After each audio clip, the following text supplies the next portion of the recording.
surface. By the way, there was brakes roads. So they have that.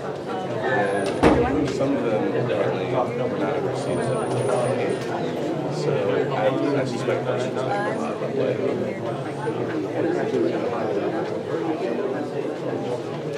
Oh, okay. What? Yeah, that's fine.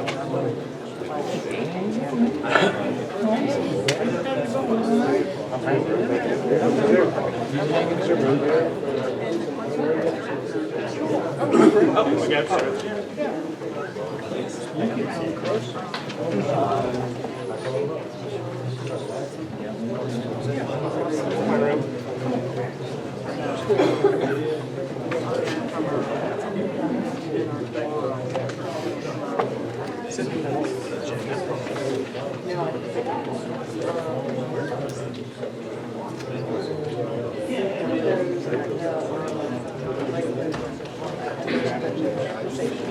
Before we get the meeting started, I want to let everybody know the front seats of the auditorium are also available, so if you don't want to stand in the back.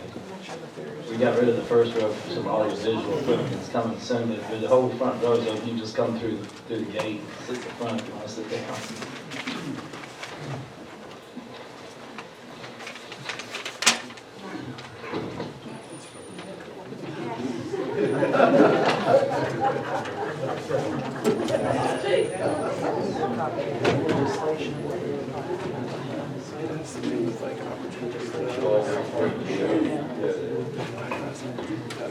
I'll leave it Tracy.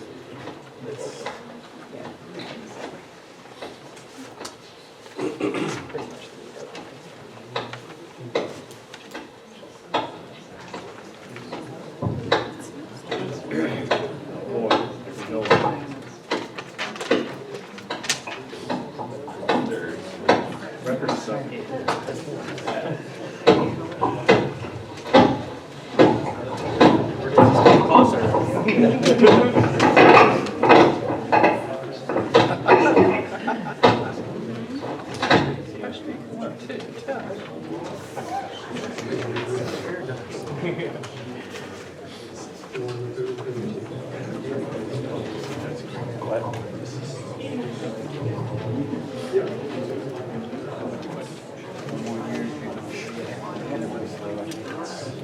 is just legislation that's been proposed in the legislature. It's complicated. Opportunity to do. Yeah, opportunity to do. But then, we're not Less than 4 weeks. Yeah, right. Less than something I could lose. So welcome everybody this evening to the Kingman County Board of Supervisors, Mexico in Virginia. First thing we have on the agenda is call to order. And we have a new secretary. Oh, wait, looks like she's not. Ms. Krista Cole, we have tonight stepping out for us for secretary. Could you call the roll, please? Mr. Travis Viscosi. Here. Mr. Will Hodges. Here. Stuart Robert. Here. Mr. Ed Moran. Here. And Mr. Stephen Green. Here. And the next thing we have on the agenda is a moment of silence, followed by the Pledge of Allegiance. If we could all stand.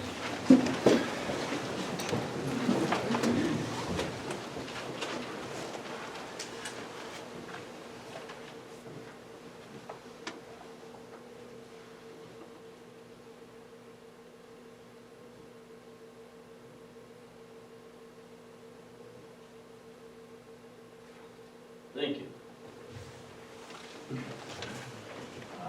Pledge allegiance to the flag of the United States of America and to the republic for which it stands, one nation, under God, indivisible, with liberty and justice for all.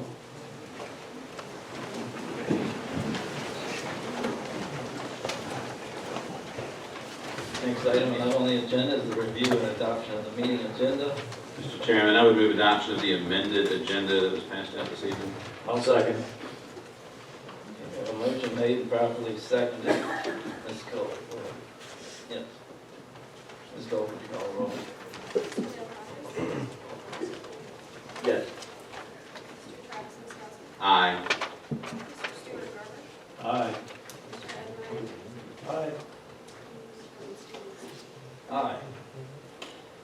Next item we have on the agenda is the public comment period. Speakers, we have one opportunity of 3 minutes per individual, or 5 minutes per group, and this is on non-public hearing matters. And tonight we do have a public hearing for Sweet Sioux Solar, so you can speak on anything you want except for anything about Sweet Sioux Solar. So I'll open the public comment period for general public comments.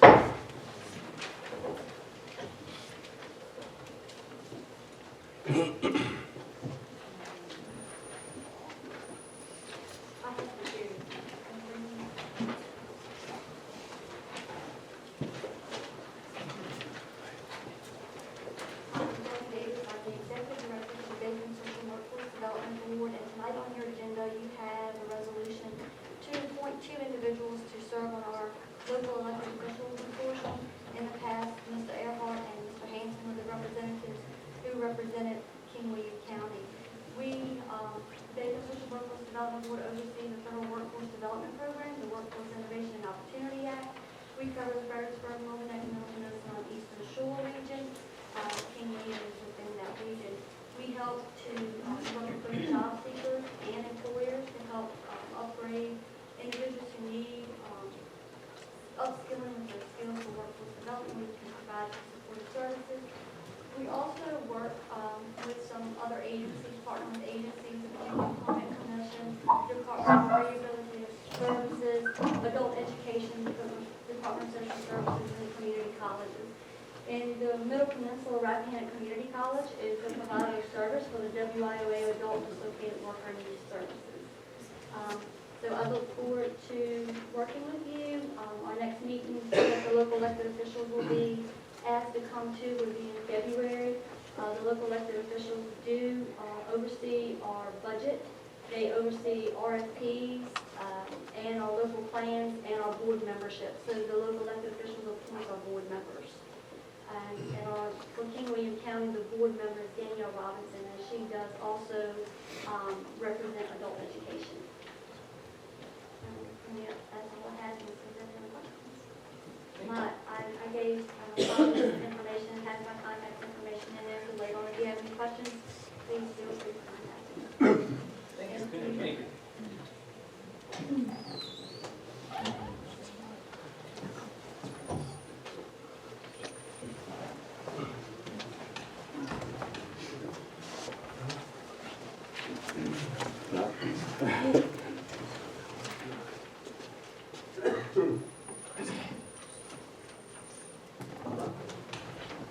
Hi, my name is Kevin Wimmer. I live in the Kennington neighborhood. And I was asked to come up and give a brief overview of my experience with Atlantic Broadband. I've had them since December 12th. And I gotta say it's fantastic. I do have the 1 gigabit service, which honestly I don't need, but I wanted to try it out. We got the full spectrum of channels with the TV part of it. It's made life a lot easier. We watch multiple TVs with Netflix, no buffering.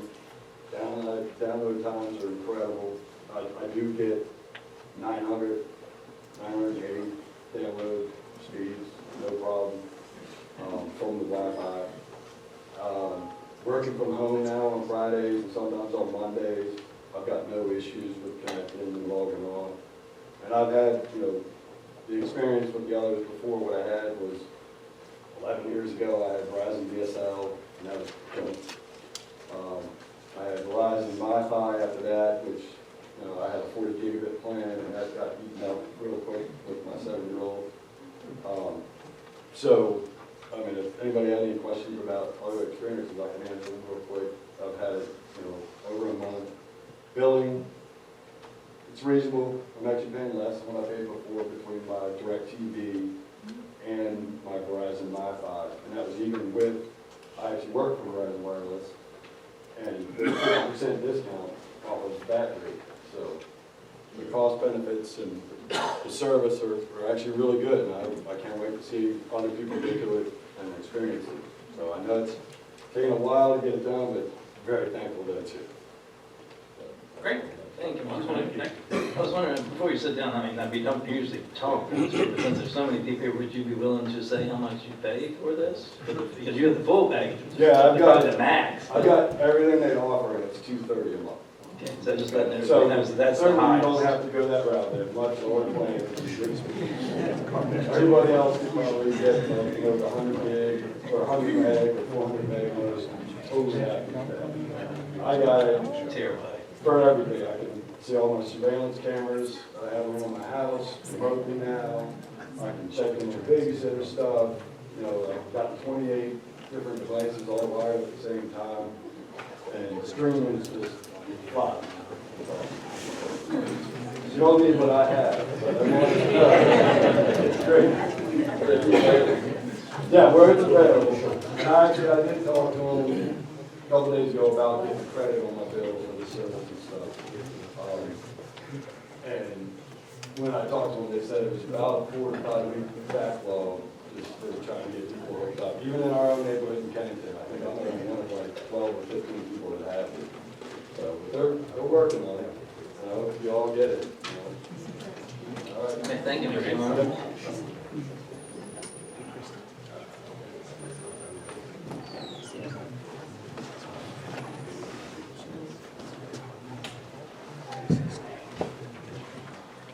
else? No one else? Okay. We'll close public comment period. We'll move on to the consent agenda. Mr. Chairman, I'll move adoption of the consent agenda. Second. We have a motion made, properly seconded to approve the consent agenda. Any discussion?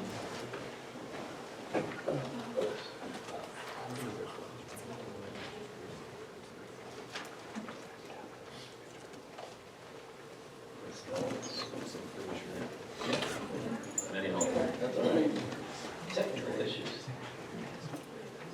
Take the roll call for consent agenda. Aye. Mr. Travis Wisconsin. Aye. Mr. Stuart Brogan. Aye. Mr. Ed Marine. Aye. And Mr. Steve. Aye. Consent agenda passes. Next item we have on the agenda is presentation. It looks like we have 8A, 2019 Comprehensive Annual Financial Report, provided by Travis Gilmer and Chris Banta, from Brown Edwards.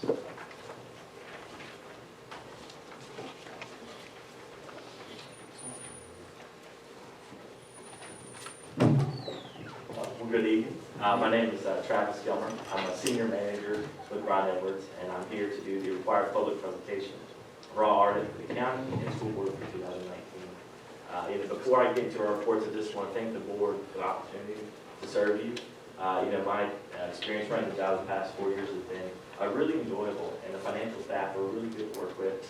And this is a long process. I just really want to thank Bobby, Natasha, Tripp, and Stacy at the school just for all that they do, because this starts in April and then goes all the way to November, and it's a busy time where we're dealing with new standards every other year, it seems like. So I just really want to thank them for all their effort.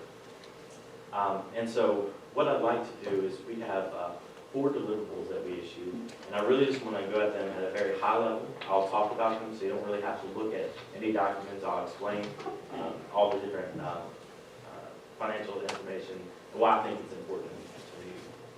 So the first is that we have a comprehensive annual financial report. It's really huge document that has all of the financial information in it.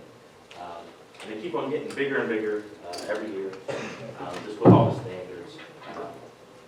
And so the first thing that I wanted to look at was on page III, and it's just the Certificate of Achievement for Excellence in Financial Reporting. And then this is just a award that is given to localities that submit their CAFR. There's a huge checklist that they have to go through to make sure it meets certain standards. And so it's certainly an excellent award that finance works very hard for, and I always like to point that out because they've done a great job getting the financial information ready. Next is page ID, and this is just the transmittal letter, and it just gives a very high-level overview of things that happen throughout the year. Up next is page 2, and the important thing to see here is this is just our opinion, and we issued a clean opinion for the 2019 audit. And this is not something that's to be taken lightly for granted. We have some reports we already have to modify the report, issue a disclaimer, have some matter of going concerns with that. So very clean opinion, great things to report there. The next thing is on page 4A, which is the management's discussion and analysis. And so really, if you just wanted to point a user to your report, this would be the best thing for them to read because it has a lot of descriptions and has a lot of tables and graphs and numbers. So it really takes this 150, 200-page document and really boils it down to about 10 or so pages. The next thing is on page 8, which is the balance sheet for the governmental funds. I just want to point out that the general fund continues to have a healthy unassigned fund balance. You know, this is sort of your rainy day fund that you use for unexpected things, you know, projects upcoming, things like that. So the general fund continues to have a healthy unassigned fund balance. And then up next is on page 10. This is the income statement of the governmental funds, and specifically the general fund. Actually had a decrease in fund balance this year of about $5.6 million, but that was mainly due to paying off some debt early, and then also some money was actually transferred over to the capital projects fund for some projects that are going to be going on in the future over there. But overall, you know, those were things were expected, those things were planned, and you still continue to have a healthy fund balance with those items taken into account.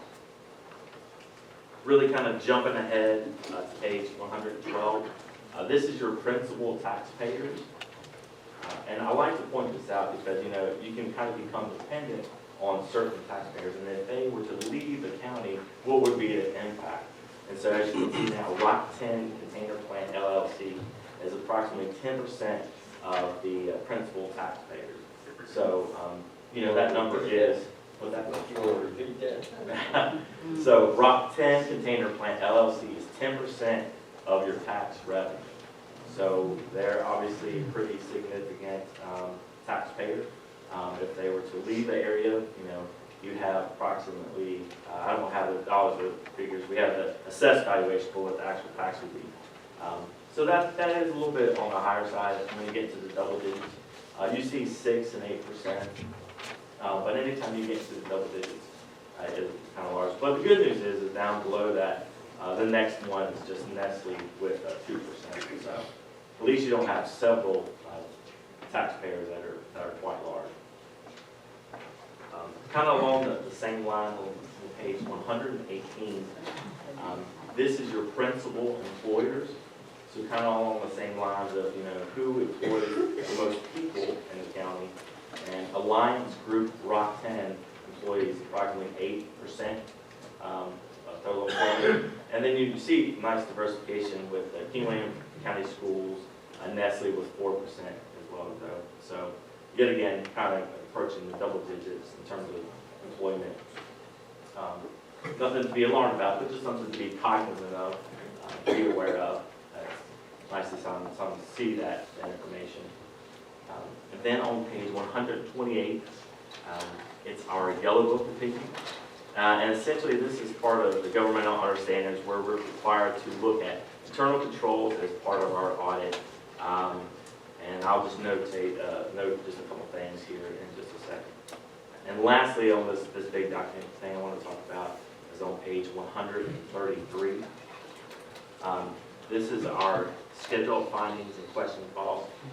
And this is just where we summarize any findings that we had through the year, whether it be state, federal, or even sometimes internal control if they warranted. You know, as in years past, we have a segregation of duties comment related to our internal controls. And, you know, when you have a smaller organization or a smaller finance department, it just becomes very, very difficult to separate things as best as you can. And so obviously the county and the schools have worked really hard making it the best cost beneficial way to do that. But that's a very common thing to have, especially a lot of our clients and the ones that we audit, we see. So it's a common issue where you just can't have enough people to segregate things ideally as you would like to.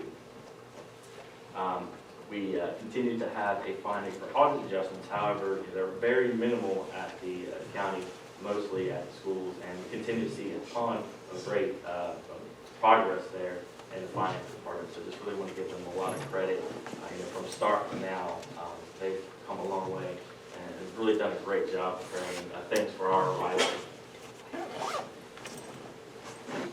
And then the last thing, we had a funding at the schools for some procurement stuff, some guidance that was issued this year, and then just one sort of minor budget finding. So that's that. That's the big one.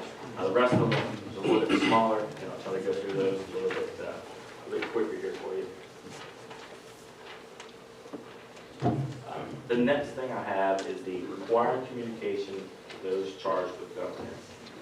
So you received a similar letter to this at the beginning of the audit. This is a pretty standard letter.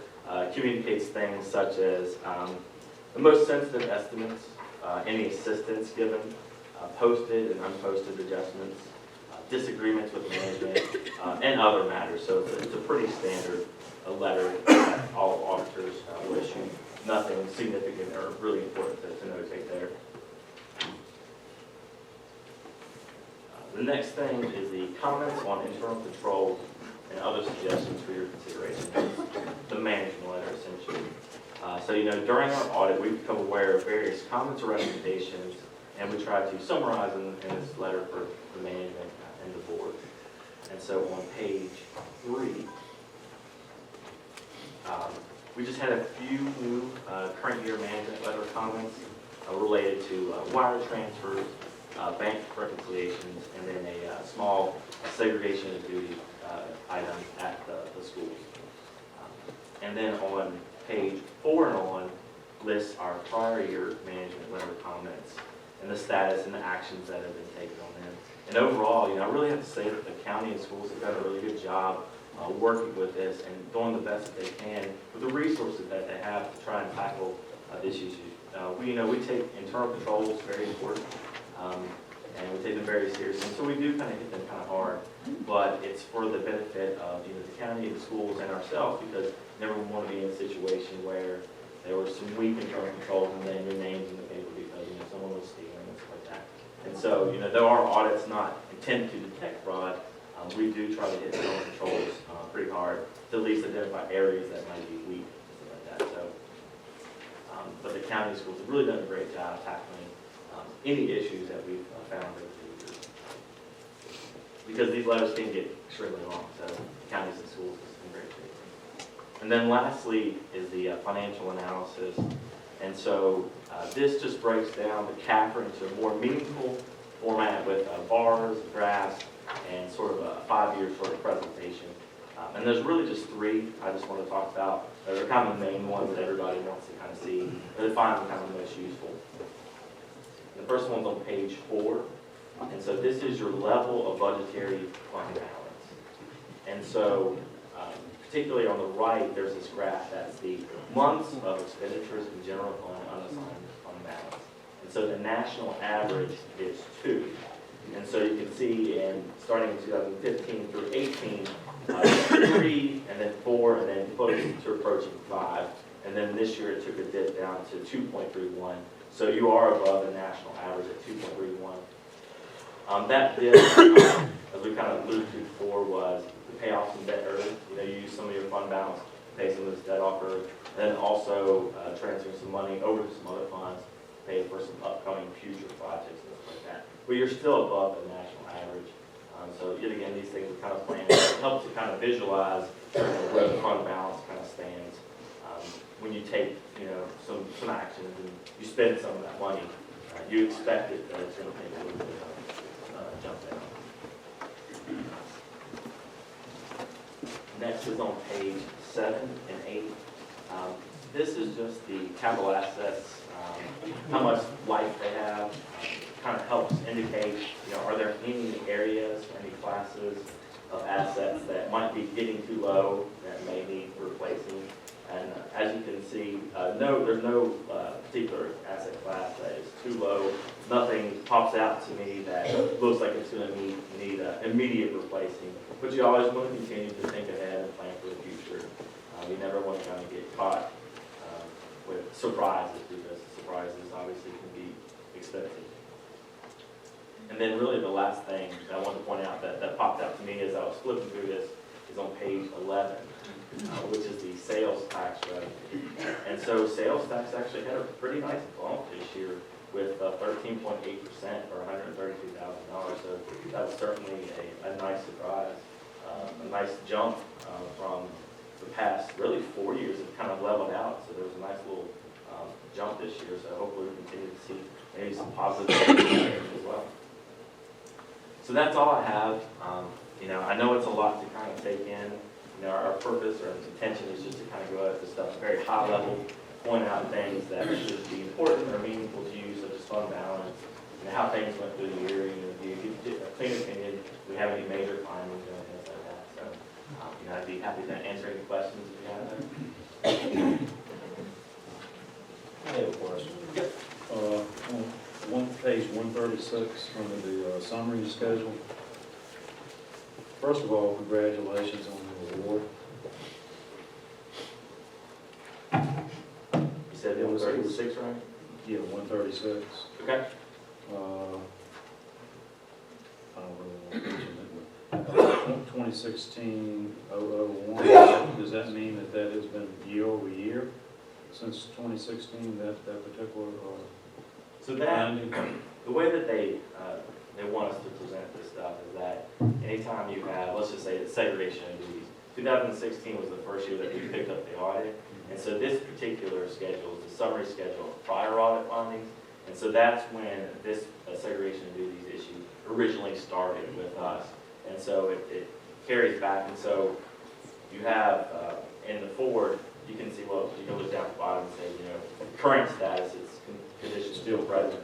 And then you can flip forward a couple of pages to see kind of that it was still kind of present, but it helps give more of a description of where that finding kind of stands. So I guess to answer your question, it originated in 16. They make us continue to show that as long as that item is still present. If that ever was to go away, then that old finding would go away as well. I just noticed the other findings, it was acknowledged, or we concur, you know, with the recommendations. Mm-hmm. And that one, it didn't seem like maybe no one responded to. You're talking about on the prior year findings? No, on the same page, 136. Yeah, so 116. yet again, the presentation of this particular one, the finding ones, since these items are still kind of present, we have to kind of look at the current year findings to see what the condition and something like that is. So you'll see more of a response if you look ahead, yeah. And it's just the format of how they want us to show the prior findings.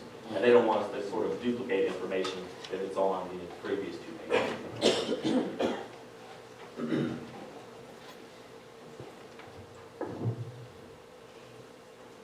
I've been doing this for a little while now. I think this is the 9th CAFR that I've seen, and if I recall, I know you haven't been with us the entire time, but if I recall correctly, I think every single CAFR that I've been presented in my tenure has been given a clean opinion, which I think is an accomplishment in and of itself. It's just, you stated that everybody does that. So, you know, thanks to our financial team and our leadership for continuing to produce good results.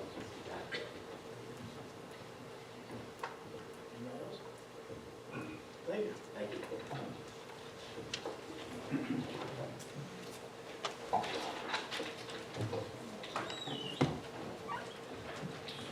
Next item we have on the agenda is old business. And number 8, we have Resolution 20-02 and Resolution 20-03, approving the purchase of parcels 22-34A and 22-34G.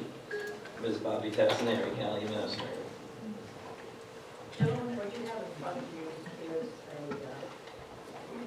two resolutions. Resolution 20-02 for the purchase of properties located at 7864 and 7890 Richmond, Appahannock Highway, and Resolution 20-03 for the funding source to procure this property.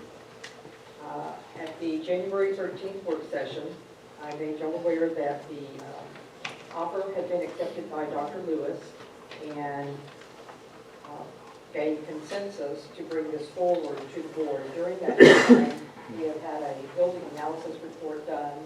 The property owner has provided us with a water testing of the well, septic system testing documentation. You have all of that in the handouts beside your seat tonight. They were also emailed to you earlier. The property is a 1985 building of approximately 8,200 square feet. There are 2 units in it currently. One is the pharmacy and one is the dental office. The tenants have not had a intact lease for several months. Dr. Lewis had made the tenants aware that he was going to be selling the property. So they are on a month-to-month basis.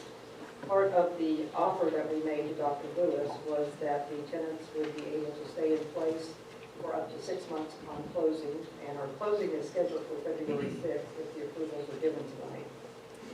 But that we would be willing to work with the pharmacy and the dental office if for some reason they needed a little extra time. This will also allow us to put any kind of renovation costs into the FY21 budget. We have talked about putting the sheriff's satellite office in the dental office area. I think that is critical. Sheriff Walton and I have been talking for quite some time about trying to put a footprint of presence in the more populated area of Central Garage. And we were looking at doing some type of building when this opportunity came along. The dental office is set up to take minimal renovation. It's in very, very good shape. The pharmacy, we are considering moving social services to that area. It's a 7,000 square foot space. We would probably not need to provide social services the full 7,000, so we could cordon off 2,000 for future growth for departments. Ms. Ann Mitchell, the Director of Social Services, has been talking to the regional team, and there is an opportunity for us to receive up to $100,000 in renovation costs, which would cover security and renovations, furniture, all of that, which would be very helpful. The building analysis report that you have, I did receive that this morning. I apologize for the tardiness in getting it to you. I did send it out as soon as I had received it. They found what you would expect in an older building, that it is in good shape, but there are some, maintenance issues that are going to need to occur. There's been some leaks in the roof, some interesting wiring activity, maybe bringing some of the plumbing things into compliance. But we had anticipated this since we had just gone through this with Station 1 when we acquired that last year. And one of the nice things is that the county has an exceptional facilities department that is quite capable of doing a great deal of the renovation themselves. So contracted service providers such as Southern Air for HVAC, Page Electric for any kind of electric, and our facilities department, I don't believe that this is a bad purchase. I think that we do need to have a presence in the more populated area. I think that the 2 purposes that have been listed are good. This will give us 6 acres, including the Station 1 right there on 360. And it is probably the only property that we have on a central corridor besides the park. And then, of course, this complex. I'm glad to answer any questions. Doesn't it also, I'm sorry, Mr. Chair, doesn't it also encompass the right-of-way that goes to Station 1, or at least most of the majority of it? Yes, sir, it does. It's the right-of-way that goes in, only a very small corner of the arm turning into Station 1 is not part of the property.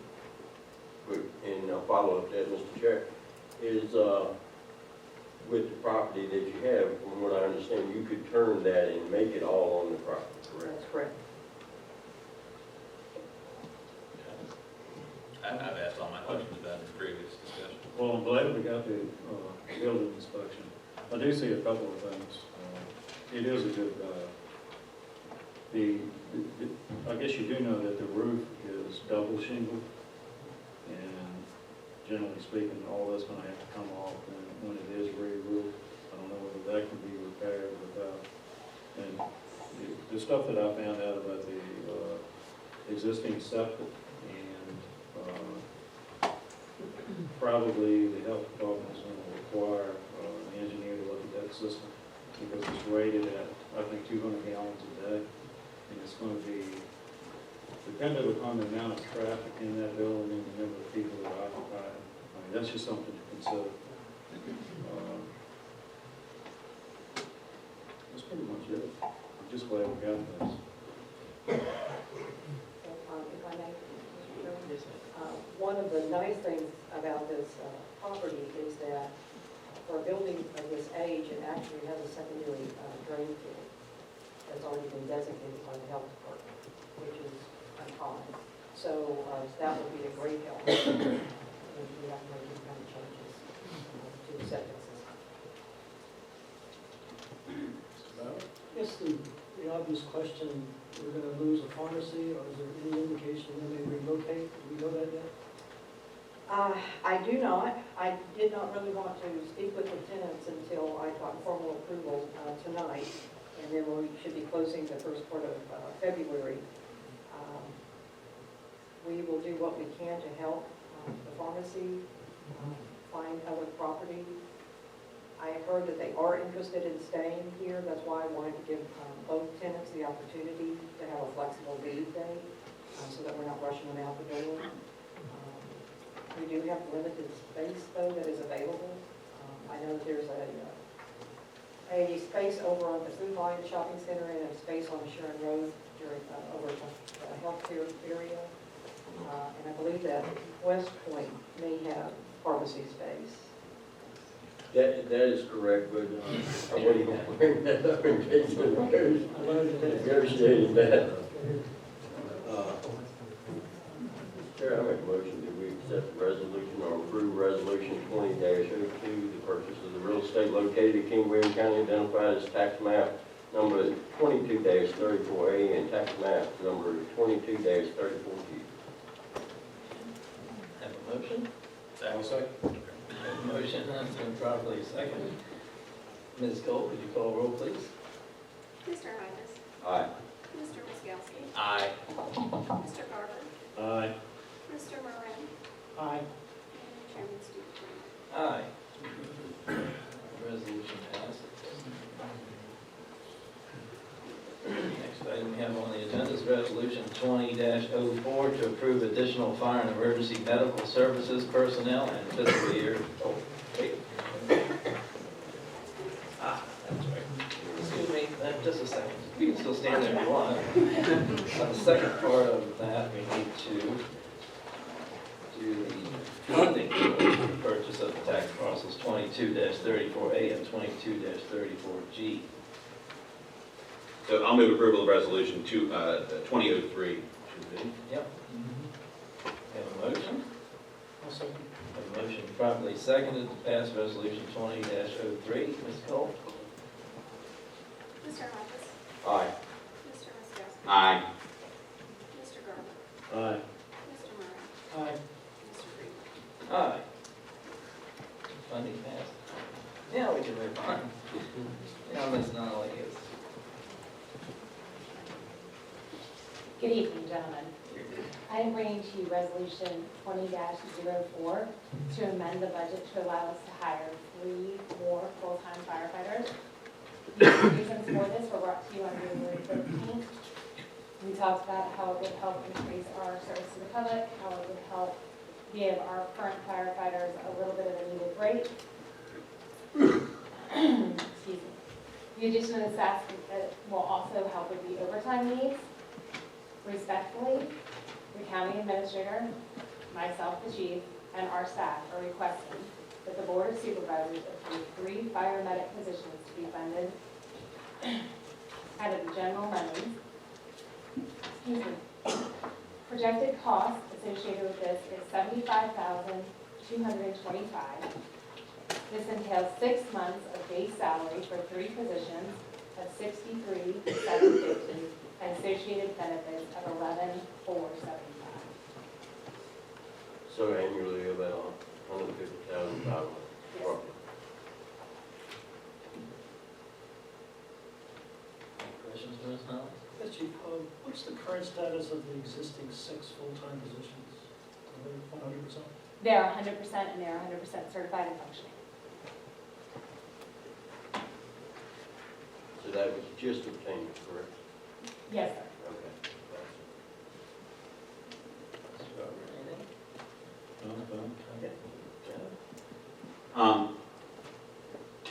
Mr. Chair, I think what I would like to do, in light of some conversations that I had very late in the day today, and some correspondence I received, move that we table this resolution. All right. I'll second. We have a motion properly seconded to table this resolution. Any other comments? Ms. Cole, would you take a roll call, please? Mr. Hodges? Aye. Mr. Miskowski? Aye. Mr. Garber? Aye. Mr. Moran? Aye. Chairman Green? Aye. This motion is tabled. Thank you, gentlemen.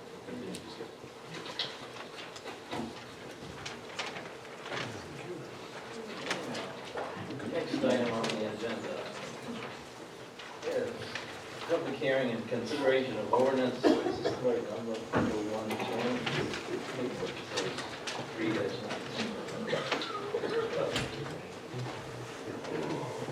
1-20, Sweet Sioux Solar Farm, Ron Eder, Director of Community Development. Mr. Chair, I have a statement to read. I, Stuart Garber, hereby declare and disclose that I am the owner of the following property.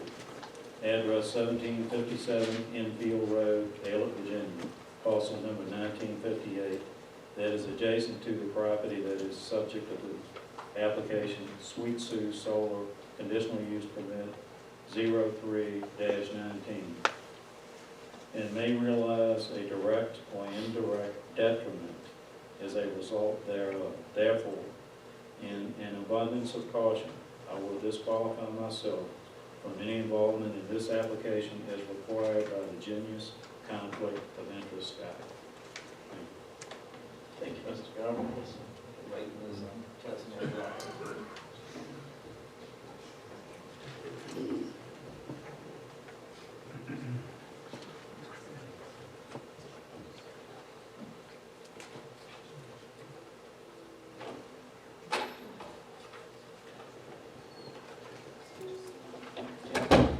And Mr. Good evening, gentlemen. The conditional use permit before you is for the installation of a 77 megawatt solar photovoltaic generation facility. The tax map parcels for the proposed projects are 20-11, 20-15B, 20-31, 20-32, 20-38, 20-33, 20-37, and 27-1. The total project area will consist of approximately 1,262 acres of land. The expected fenced area of the project will encompass approximately 576 acres. The adjacent properties consist of 27 parcels that are zoned agricultural conservation, mainly farmland, houses, and accessory structures. There are 14 adjacent parcels that are zoned R1, and 2 parcels are zoned rural residential, consisting mainly of single-family residential dwellings. The future land use map and the 2016 comprehensive plan indicate rural land use for the property, and the property is located in Yankton 430 district. The existing uses of the property are agricultural and residential. Existing structures include homes, accessory buildings, farm structures. Obviously, the proposed use is a solar power station, and the structures associated with the solar power station will include the panels, mount, wiring, fencing, and all the accessory to the solar power. We've included in your packet their application and Venergy's book on their permit information, including all the maps, their site plans, the zoning ordinance 86-456, public comments that we received, solar permit by rule guidance for the Department of Environmental Quality, an impact study update, various correspondence concerning the solar facility, the Army Corps of Engineers preliminary jurisdictional determination, which goes to wetlands and streams. A public notice consisted of the applicant holding 2 community meetings on the 21st and September 17th, 2019. and advertisements in the Country Courier and Tidewater Review on the 14th, August 14th, 2019, and September 4th, 2019. A third community meeting was held by the applicant on November 21st, 2019. Notice of the Board of Supervisors public hearing scheduled for today were mailed out to adjacent property owners and to the applicants on January 8th, 2020. Legal advertisements were run in the Tidewater Review on January 15th and January 22nd, 2020, and notifying the public of the Board of Supervisors public hearing scheduled for January 27th, 2020. Staff has reviewed the application and preliminary site plan. They appear to be in general compliance with requirements for obtaining a conditional use permit. The final site plan will require greater detail to include erosion sediment control, stormwater management plans with associated studies and calculations. There are no deed restrictions barring the proposed use of the property. And as you can see from the GIS maps, most parcels surrounding the proposed project site are larger parcels and are heavily wooded or fields, and therefore provide adequate buffer zones to the project site. The applicant's report contains measures to preserve and augment the natural buffer around the project site. We did a conditional use permit analysis. On September 28, 2015, the Board of Supervisors adopted a zoning ordinance text amendment which permits solar power stations by conditional use permit in the agricultural conservation district. The ordinance included application requirements, public notice procedures, and a minimum development standards. The designation of a use as a conditional use in the zoning district means that the use may not be appropriate in all cases, depending on whether conditional use permit conditions can be met. The application requirements shown in section 86-456G of the Code of King William have been met. Section 86-452 of the zoning ordinance states that conditional use should be approved if it is found that the location is appropriate and not in conflict with a comprehensive plan. The parcels involved are all zoned AC and designated rural in the future land use map of the comprehensive plan. Number 2 item, the public health, safety, morals, and general welfare will not be adversely affected. The application appears to address potential impacts to the public. Necessary safeguards will be provided for the protection of surrounding properties, persons, and the neighborhood values. The conceptual layout depicts the location of solar panels in relation to adjacent properties. The proposed solar project appears to meet site plan requirements. On January 7th, the Planning Commission voted 3-2 to recommend approval of the conditional use permit to the Board of Supervisors with a number of conditions. And those conditions are included in your packets and were made available to the public as we came in.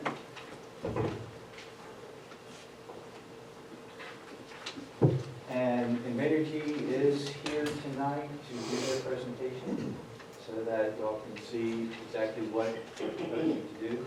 And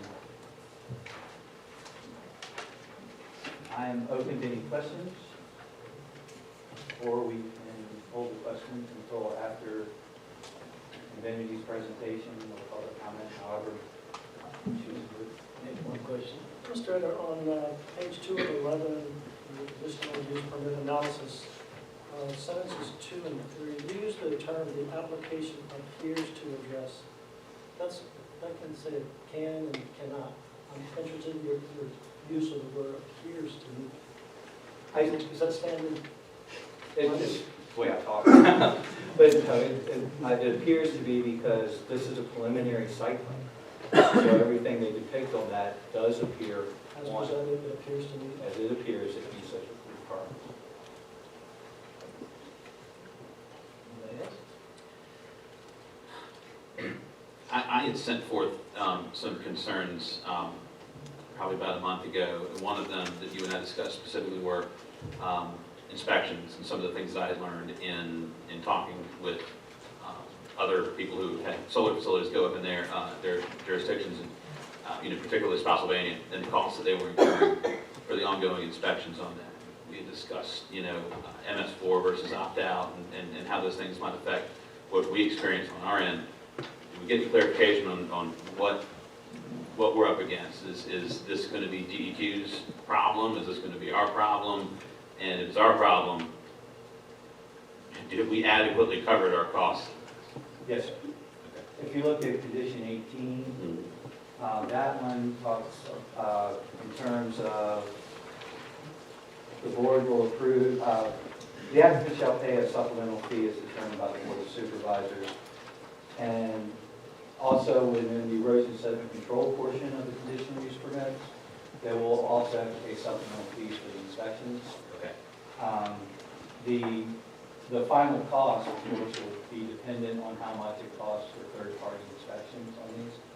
And the applicant is aware, and it is in these conditional use permits presented, that all costs to recover any costs incurred by the county for the inspections, not only during construction, but post-construction and during the operation of the facility. Anybody else? Okay, I guess we'll move right into the applicant.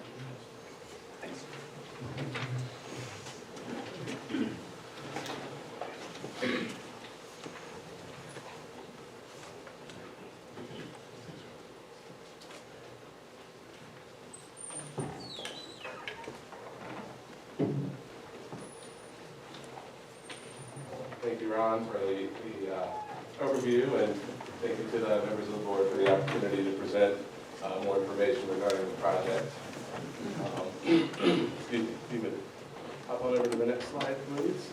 As a simple recap, we're here to present information regarding CUP 03-19, submitted by Sweet Sioux Solar LLC on behalf of private landowners Guy David Chenault and T. Frank Flippo and Sons.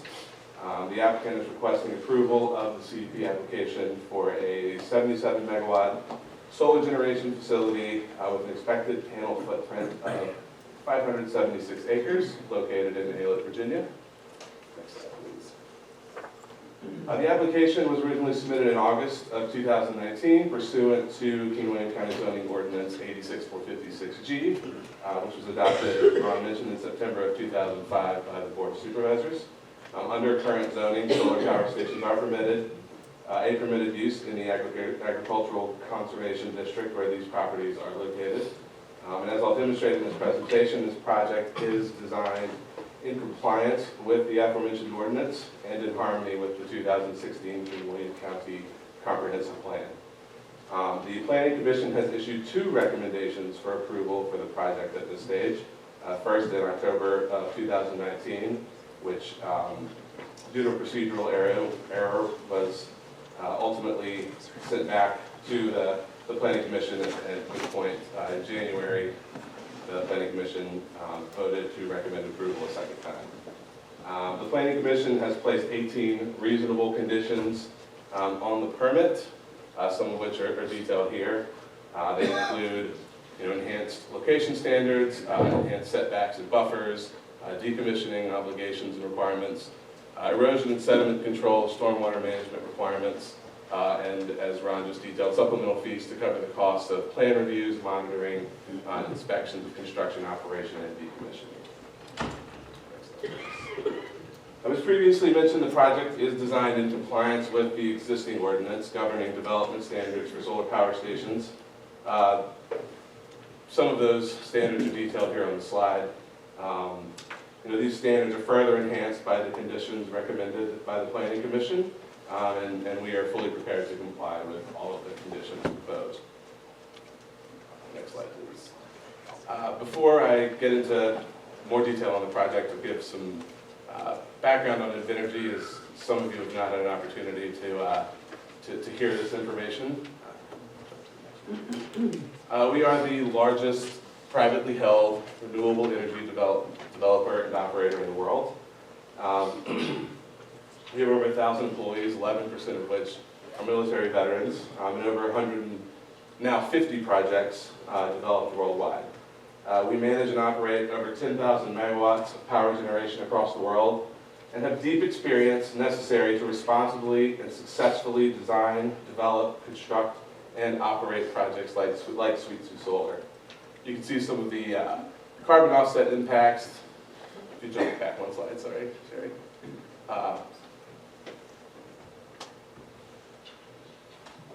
slide's a little fuzzy for some reason, but you can see that, our projects have effectively removed, over 25 million tons of CO2 annually, or removed, but offset rather, equivalent to, taking millions of cars off the road. Our projects have generated, in 2018 alone, $160 million in local economic investment.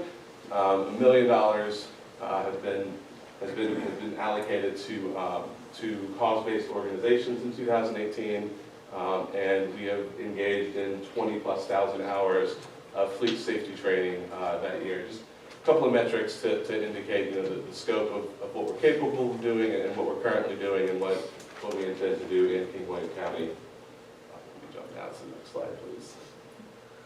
Quick overview of our portfolio of projects that are, either under construction or developed and operating. Our background, is primarily in wind, but we're quickly catching up in terms of solar development. We also develop energy storage in natural gas-fired power plants. You can jump to the next slide. Another key note about Invenergy is our environmental record. We endeavor to design and develop all solar and other projects in accordance with federal, state, and species-specific guidelines.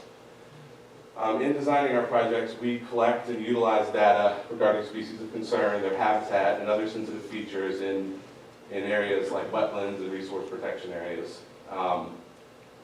Through the design and permitting processes, we engage in close consultation with state and federal agencies. And we're an industry leader in research and development strategies to minimize risk to wildlife from renewable development and operations. As an example, we're part of a program called the Wind Wildlife Fund, which contributes investment to research projects that advance understanding of technologies and strategies that help to reduce or avoid wildlife impact from renewable development. Next slide, please. So I'll jump into some more project details. So this particular project, again, is a 77 megawatt solar generation facility that will generate enough electricity to power approximately 16,000 homes. It'll utilize ground-mounted solar panels on single access trackers that follow the path of the sun and have an estimated lifespan of 30+ years. The total permitted area consists of 1,262 acres covering 8 privately owned parcels. Approximately 576 acres of that 1,262 acres will host solar panels and be enclosed with fences. We have no plans to install solar panels outside of these fenced areas as depicted on the preliminary site plan.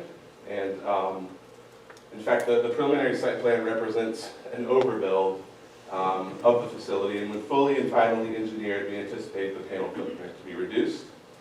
And the areas located outside of the fences and the panel footprint will be largely preserved in their current condition. Stay on the slide, please. The project's located primarily on previously disturbed agricultural land, has a low visual profile with minimum road frontage and extensive natural screening. It will interconnect with Rappahannock Electric Cooperative's 115 kilovolt system and inject power at the Kings Dominion 115 kilovolt tap about 12-13 miles northwest of here. We're currently working with Rappahannock to optimize the interconnection, and we believe we'll be able to interconnect the project to the existing transmission line on the project, within the project footprint, which would essentially eliminate the need for the transmission line depicted in our preliminary site plan and further reduce any impacts from the project.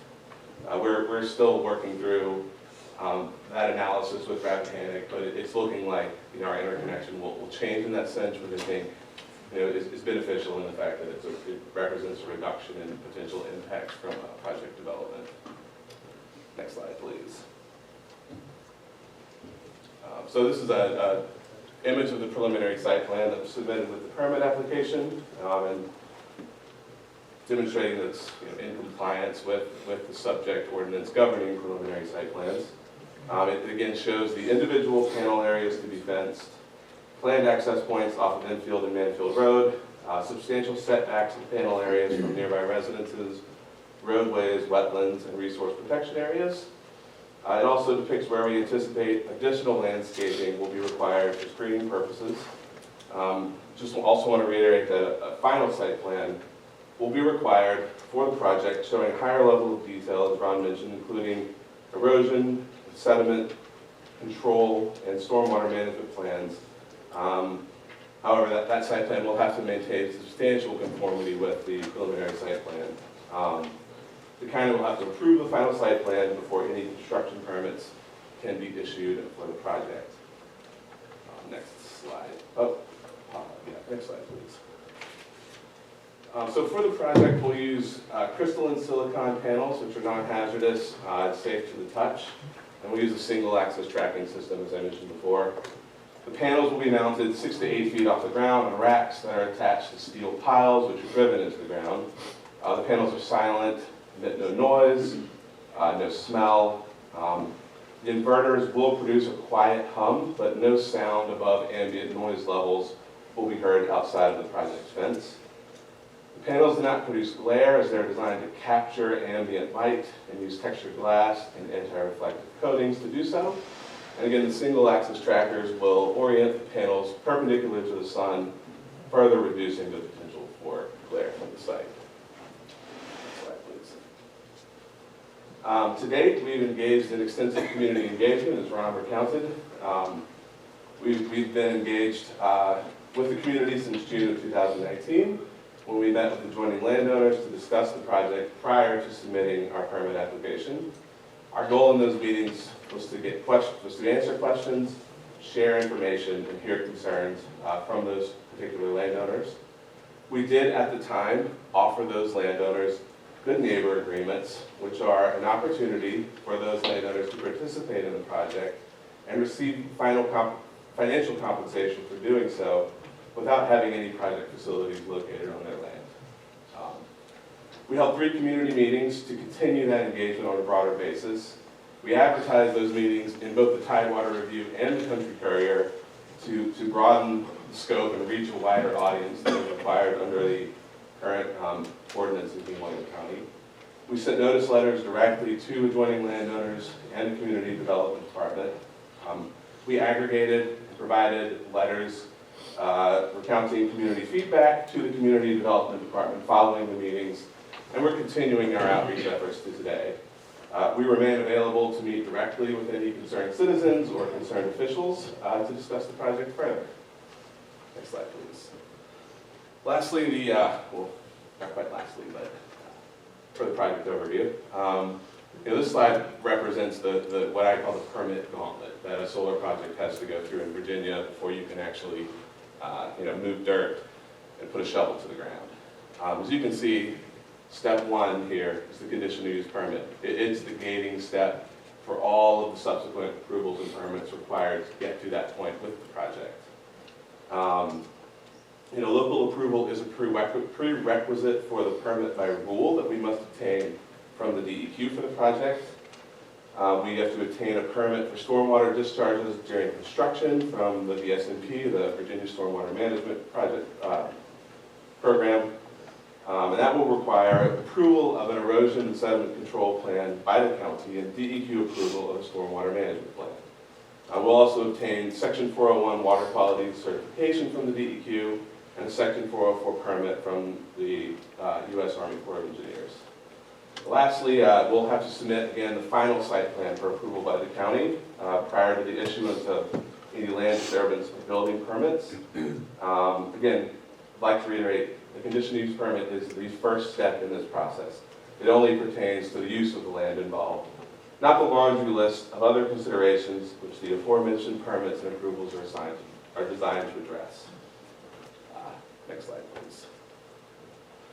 So when evaluating the conditional use, as Ron summarized, a conditional use should only be approved if it's permitted as a conditional use in district regulations.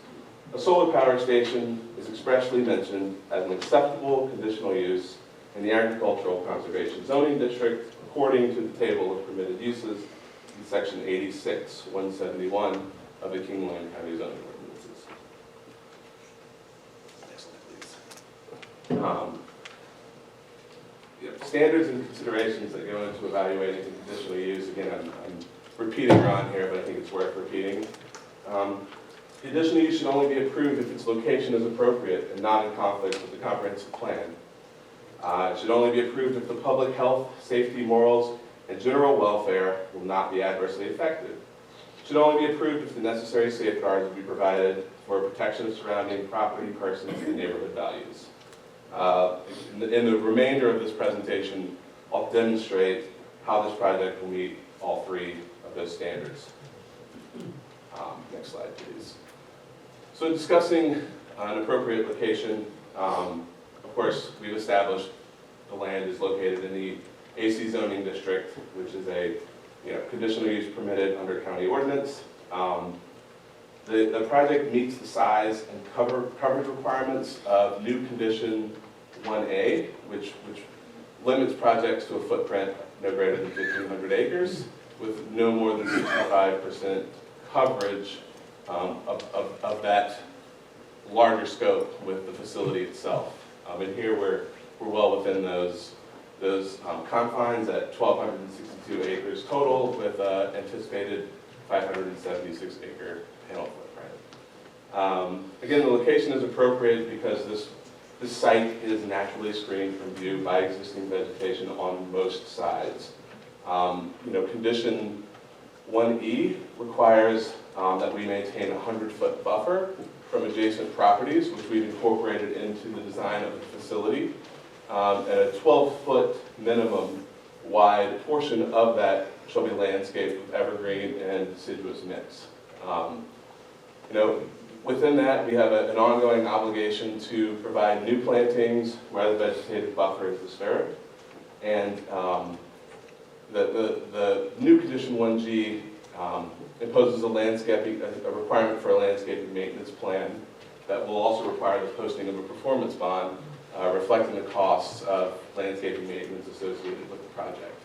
So the county is essentially protected where we have the obligation to supplement plantings. Should we fall short in that sense, we obviously do not plan on doing, the county will be protected with the performance bond, ensuring that condition is complied with and met.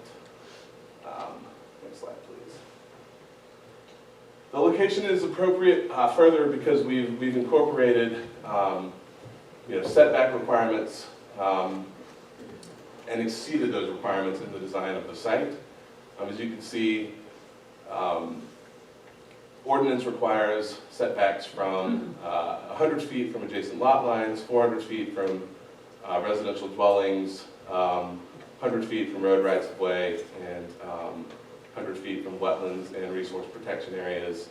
The actual setbacks of panel areas as depicted in the preliminary site plan, we're 680 feet from the nearest residential dwelling or structure.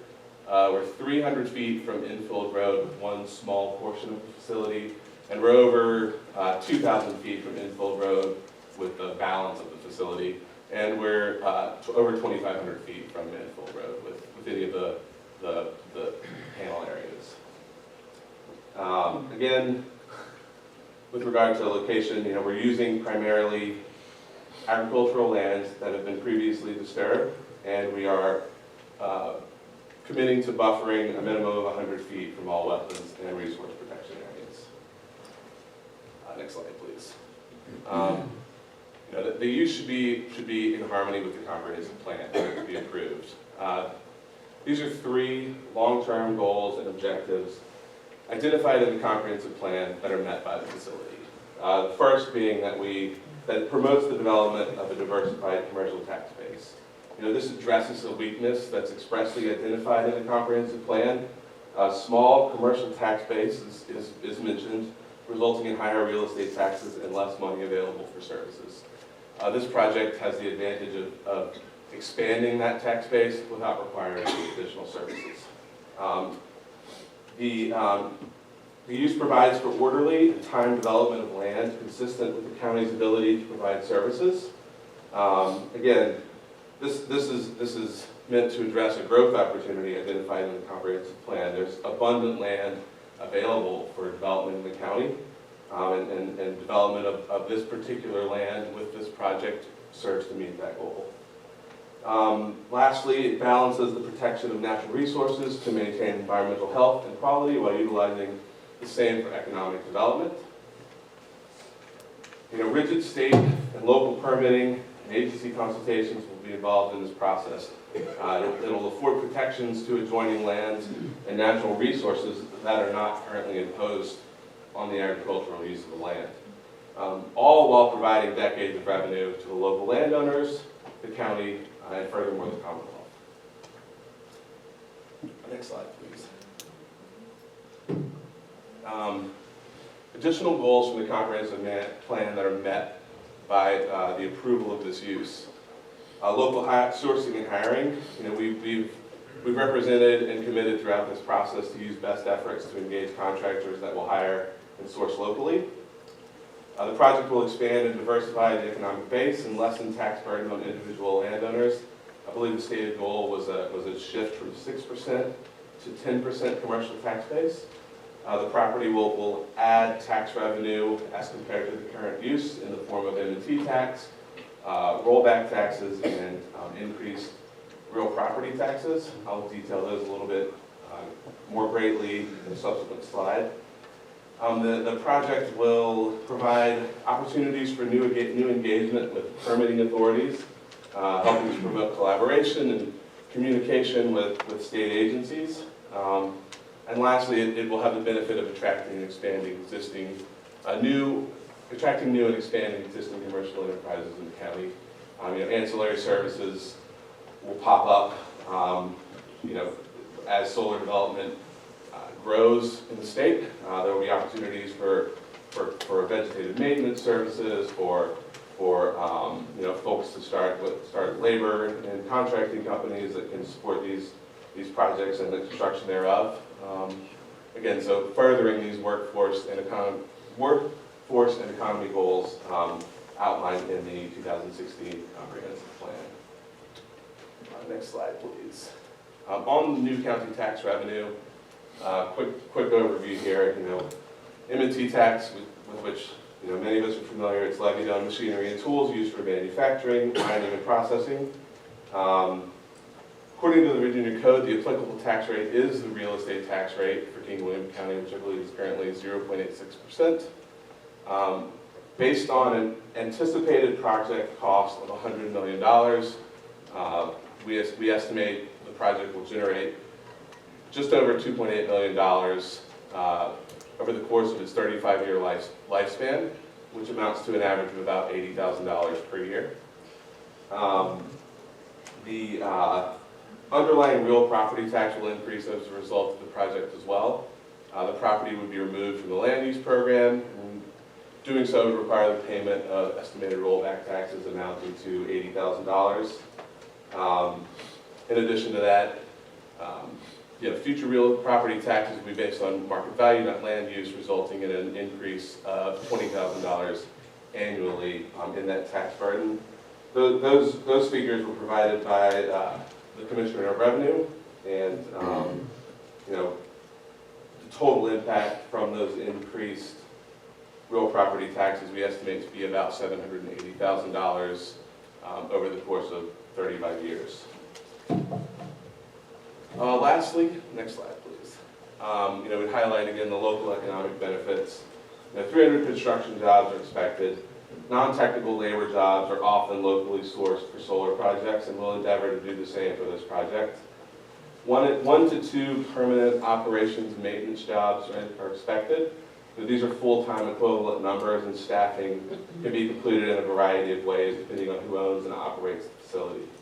Again, we're committed to using best efforts to engage contractors who will hire local labor and suppliers where possible. It should be noted that the expansion of solar development in the Commonwealth will require a steady stream of laborers and skilled technicians and provide employment opportunities for years to come. An example of this growth and opportunity is the SHINE program. It's a SHINE stands for the Solar Hands-On Instructional Network of Excellence. It's a partnership between Dominion and 20 organizations, joining forces to train solar installers and create a pool of local talent to meet demand for clean energy jobs at Southside Virginia Community College. The program links graduates to potential employers in the solar field and is indicative of national trends. Other economic benefits outside of these local job creations and tax revenues are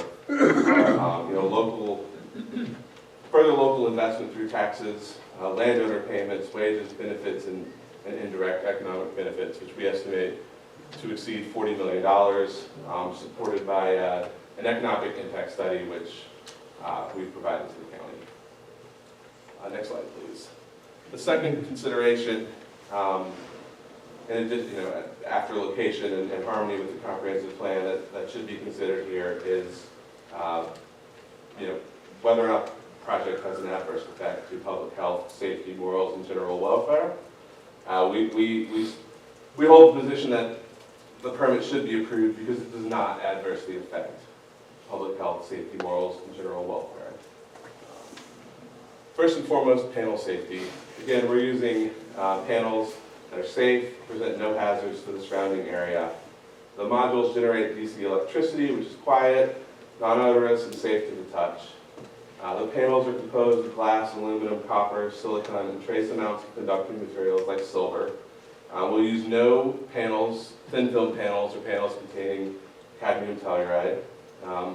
Panels are rated for large hail impacts and extreme weather, including up to 140-mile-an-hour winds. We'll use panels that are compliant with the EPA's toxic character leaching procedure, which essentially simulates landfill conditions, analyzes leaching of materials from panels, and with regard to the panels we endeavor to use here, they're categorized under that program as non-hazardous. Panel disposal is highly regulated at the federal level, and we expect the Commonwealth to follow suit in due time. Panels are almost entirely recyclable or can almost entirely be repurposed. All of the metal can be repurposed. Nearly all of the glass can be recycled and repurposed. The silicon wafers and conducting materials can be separated and repurposed. There are facilities designed expressly for this purpose in Tennessee, Kentucky, and South Carolina. And with the growth of solar in Virginia and in neighboring North Carolina, we expect facilities will soon be built in this region. Next slide, please. Another way in which the public is protected, public welfare is protected, is that neither the county nor the landowner will bear the burden of removing the project facilities at the end of the project's lifespan.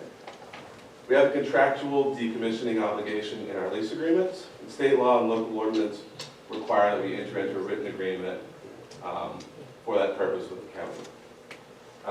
We'll negotiate that agreement with the county attorney, post financial security to cover the full cost of decommissioning the facility without regard to salvage or recycling value. I've made that abundantly clear. That way the project can be removed, the land can be restored at no cost to the landowner, the county, or the residents. To this end, we've provided a decommissioning study detailing cost and scrap value of the facility. Again, we provide the scrap value because the ordinance requires we provide both the cost and the scrap value. We understand that that won't be taken into consideration when the amount of security required to be posted is determined. Under condition 2, as set out by the Planning Commission, the costs of decommissioning will be updated every 5 years.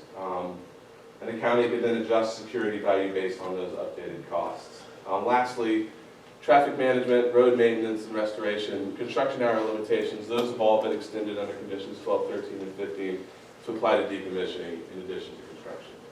Again, further safeguarding the welfare of the public. Next slide, please. Another way in which the project will safeguard public health, safety, and general welfare is through construction and traffic management conditions imposed on the permit. These are pretty straightforward. Condition 12 requires compliance with all VDOT recommendations for traffic management during construction and decommissioning. Condition 13 requires that we maintain roads during construction and we restore those roads to their original or an improved condition upon completion of construction and decommissioning. Condition 15 restricts construction hours to 7 a.m. to 7 p.m. Monday through Saturday, and that's also restricted with regard to decommissioning activities. And lastly, condition 1Q states that the facility will comply with the county's noise ordinance at all times. Next slide, please. Last and the third consideration in evaluating a conditional use for approval is determining whether the necessary safeguards will be provided for the protection of surrounding property, persons, and neighborhood values. To this end, we've conducted extensive environmental and site due diligence. We've endeavored in those studies to identify areas precluded from development, including wetlands, resource protection areas, and areas associated with species of concern to inform our project design. A desktop and field-based site characterization was completed to identify site habitats and assess potential for plants and wildlife management concerns to occur. In that, only the northern long-eared bat was identified as a species of concern with potential suitable habitat in the project area, and no observations or no observances of species have been documented within a 20-mile radius of the project. Again, by utilizing mostly cleared agricultural land and minimizing tree clearing, impacts to areas of natural habitat are minimized. Individual panel areas are separately fenced, allowing wildlife to traverse different portions of the site. Wildlife and game species will also benefit from the use of native grasses and other plant species found in wildlife habitat seed mixes that we'll use to revegetate the land under and around the panels, as well as in other portions of the project infrastructure. We completed an on-site delineation of the waters of the United States and a delineation of Chesapeake Bay preservation areas, including RPAs. The site was then designed to avoid installation and construction of solar facilities on those identified waters, and a 100-foot minimum setback for wetlands and RPAs was implemented to avoid impacts during construction. Since the last hearing, as Ron mentioned, the Corps of Engineers has confirmed our wetland delineation and provided a pre-jurisdictional determination letter that is included in the packet for tonight's hearing. The project will comply with the relevant regulatory requirements of the Clean Water Act, including all permitting requirements of the Army Corps of Engineers. And again, review of compliance with these regulations will occur prior to final site plan approval and issuance of building permits. Next slide, please. Surrounding properties and persons are further safeguarded by the reduction of stormwater runoff that will result from the project, and the added protections provided by stormwater management and erosion and sediment control plans and permits that are not currently required for the existing agricultural operations. Runoff, volume, and flow speed will be reduced by the project.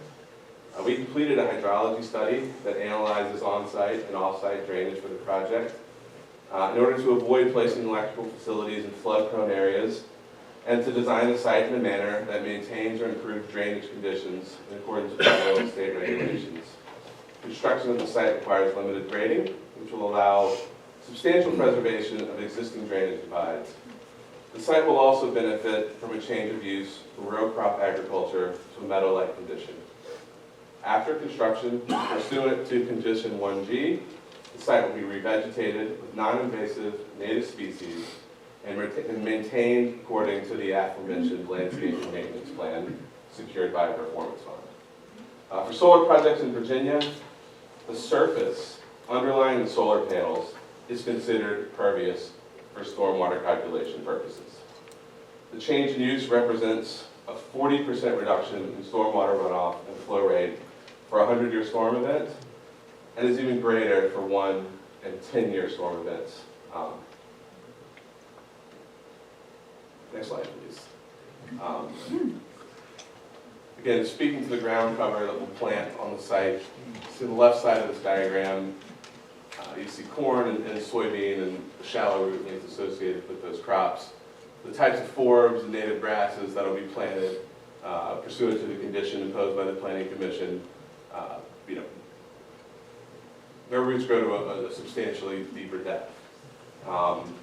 This ground cover will improve soil stability, and it's worth bearing in mind that the site will remain undisturbed for decades once the facility is in place. As compared to row crop agriculture, chemical spraying will be massively reduced, as will the application of millions of gallons of water used daily to irrigate the agricultural fields. A reduction in phosphorus is also anticipated. Next slide, please. Jumping ahead here. A reduction in phosphorus is also anticipated and will help safeguard surrounding properties and persons.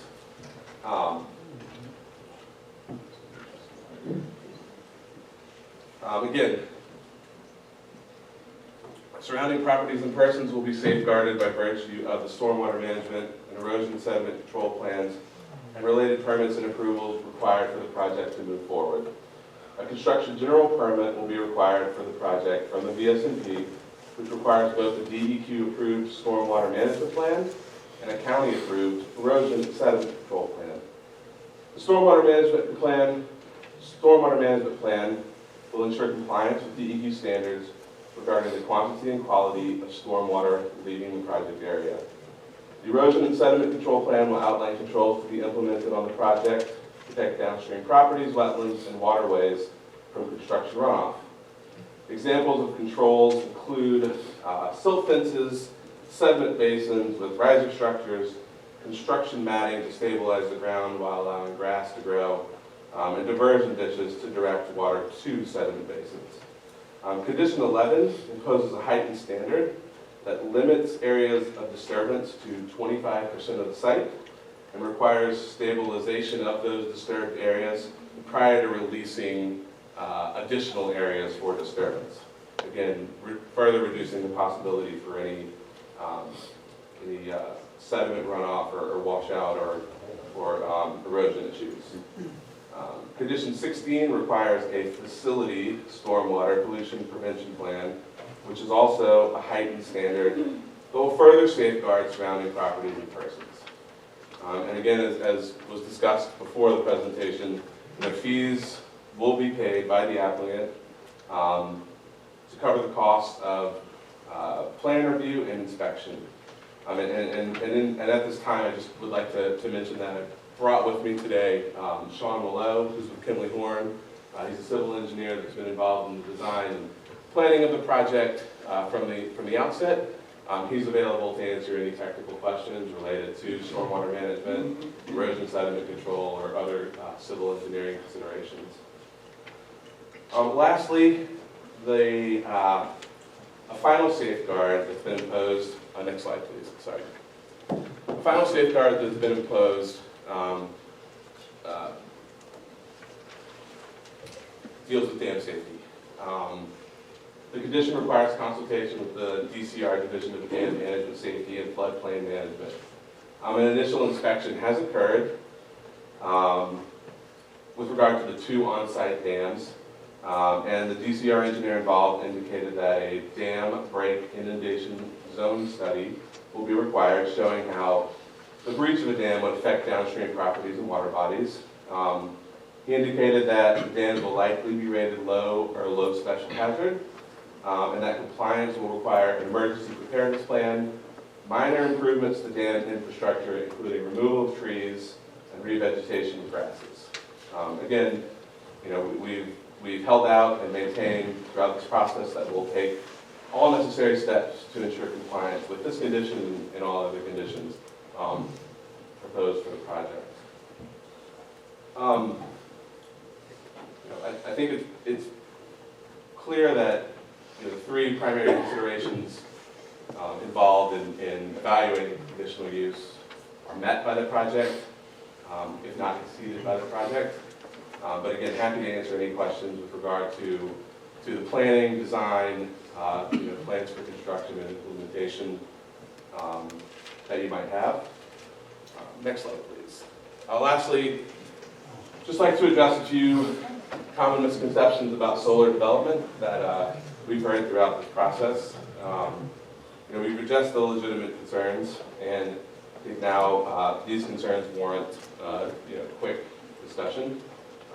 It's been it's been stated that solar development will increase property taxes for adjoining properties. There are no real property tax increases that result here other than those to the project land. Again, removal of project land from land use will increase the real property tax burden on that particular land. We will pay that increase, and it will benefit the county and further the objectives in the comprehensive plan that I outlined earlier. It's been, alleged that adjoining properties will suffer a decrease in property value as a result of the solar project. We obtained a project-specific study that includes no adverse impacts are expected. In that vein, I brought Rich Kirkland of Kirkland Appraisals, who is our property appraisal expert, also here to answer any technical questions you might have and clarify any issues related to the same. It's been alleged that utility rates will increase for local residents.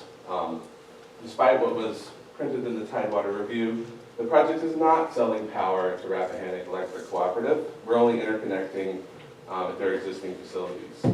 No costs of interconnection are borne by Rappahannock, and the project pays for all substation improvements and additions required by Rappahannock as part of the interconnection. The power will be injected at the Kings Dominion Hub and sold under a wholesale market participation agreement, which allows a solar generator to interconnect on a system that's outside of PJM and sell the power wholesale. PJM, for those of you that don't know, is a regional transmission organization that coordinates, controls, monitors the multi-state electrical grid, and manages the distribution of power and ensures the reliability of the grid. Rappahannock is outside of the scope of PJM, which is why there's slight complexity there, both an interconnection agreement required and a wholesale market participation agreement. To further, I guess, debunk the claim that utility rates will increase as a result of this project. The leading reason that utilities and commercial and industrial customers buy solar power is because the costs are more stable over time and cheaper in the long run than fossil fuel generation. Another bit of misinformation that I'd like the opportunity to address is that the operation of the solar facility will result in depletion of water aquifers or create adverse groundwater impacts. It's important to know that this is not a solar thermal project where heat is captured by the sun and used to run a heat engine, which turns the generator to make electricity. PV panels directly convert the sun's radiation into electricity. There's no water utilized in the operation of the facility. No water wells will be drilled other than possibly a single water well at the O&M facility for sinks and laboratory facilities. There's sufficient rainfall in this region, as we all know, to limit the amount of water used for washing the panels. It's highly likely and suspect that no panel washing will be required. Some water will be used for dust control during construction. Generally, that's trucked in, and we use portable toilets. Net water use here will be greatly reduced as compared to the current agricultural use, which again entails pumping millions of gallons of water a day, which equates to millions of gallons of water running through the site each year. Two more, if you'll indulge me. There's the assertion that the power generator will only be utilized by out-of-state corporate customers. Back in November, the Commonwealth contracted 420 megawatts of renewable energy from Dominion for use in government buildings and facilities, covering approximately 45% of the government's annual energy usage. It includes an 88 megawatt facility contracted in Louisa County for this purpose, and a 90 megawatt facility contracted in Queen County for this purpose. The governor wants 30% renewables by 2030 and 100% carbon-free electricity generation by 2050. The Sierra Club Virginia chapter referred to the announcement by the governor as a moment of sunshine on a rainy day. Here, no contract has been executed to buy the power, but it's also possible that an in-state utility or a commercial and industrial buyer might contract with the project. Lastly, it's been alleged that there's been insufficient notice to the community and that we made attempts to fast track the project. The notice requirements are outlined by county ordinance, and the timeline for permitting is controlled by county officials who are reviewing and authorizing permits. Our first entry into the area was in 2017 when we signed a lease on the Flippo land. It was a very cursory, speculative entry into the county. The quantity of land and the lack of connectivity to existing infrastructure, made the project unfeasible with that land alone. We continued approaching adjoining landowners, some of whom currently oppose the project to acquire additional land. We became familiar with the existing ordinance early in the development stage. We targeted the Chenault land to support the majority of the project with that ordinance in mind. The Chenault lease wasn't finalized until early 2019, at which point we promptly began in-depth due diligence on the project. We've demonstrated transparency throughout the process. We met with community development several months after land control was obtained. We met with adjoining landowners who were amenable to meeting to discuss concerns prior to submitting the permit application. We held 3 community meetings, again, aggregated feedback, provided that to community development. We advertised in both the Country Courier and Tidewater Review and on the county website to reach as many citizens as possible. In compliance with county ordinances. Excuse me. I'm sorry to be rude, but can you wrap this up? Because we've had folks here waiting for an hour and a half and we were having a public hearing here. I have 6 more points. I understand what you're saying. I can wrap it up now. I'm happy to. I think I just wanted an opportunity to address allegations and assertions that have been made about Invenergy and the project, and just to clarify those points to the board.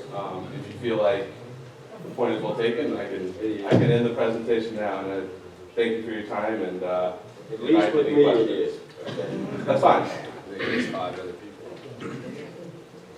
Yes, that sounds all right. There was a lot of things that I wanted you to cover. Instead, that's like I said, all the stuff that's been put out negatively in the newspapers and all the 8 million emails we've been getting.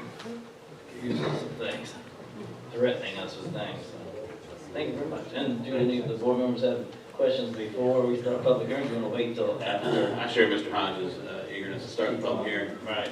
If you can just read, and then we'll ask you back if we need it. Okay, thank you very much. And now we will open public hearing on Sweet Sioux Solar 01-20. And do we have a list, or is there not enough people?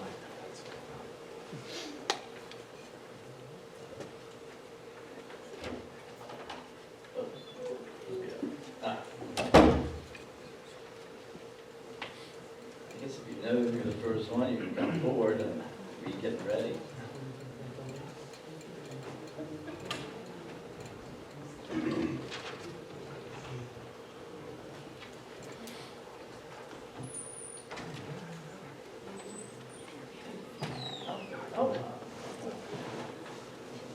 Okay, on the first one we have here, we have Jason Fox. If you could come up, state 3 minutes for persons, individuals, 5 minutes for groups.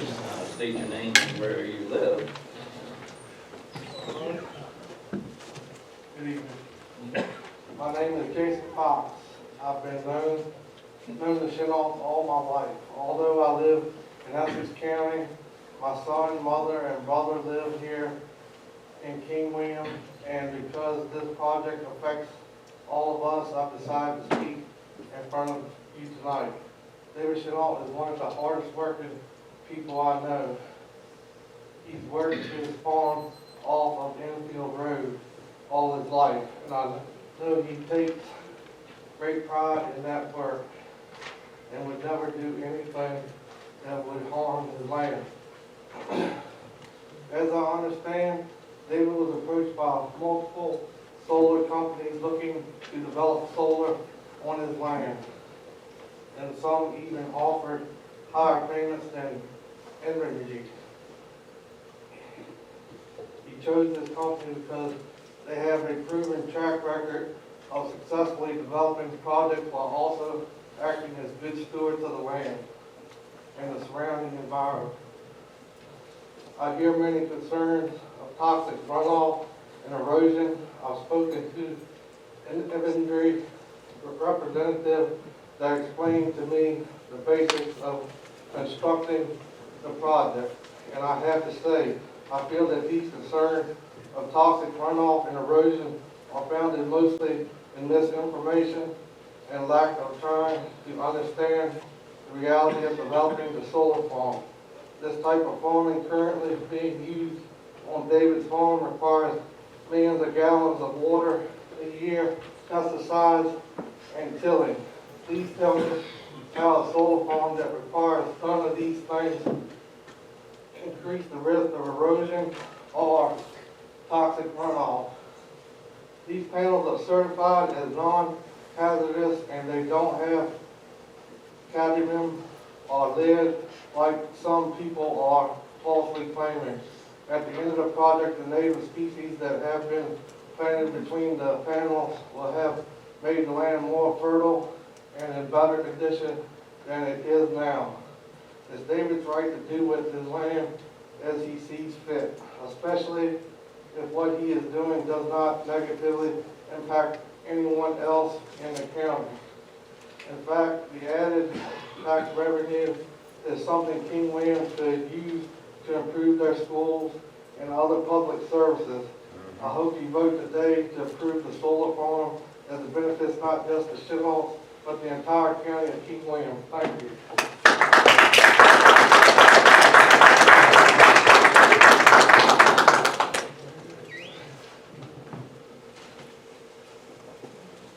Next we have Mark Remick. I think it's Remick.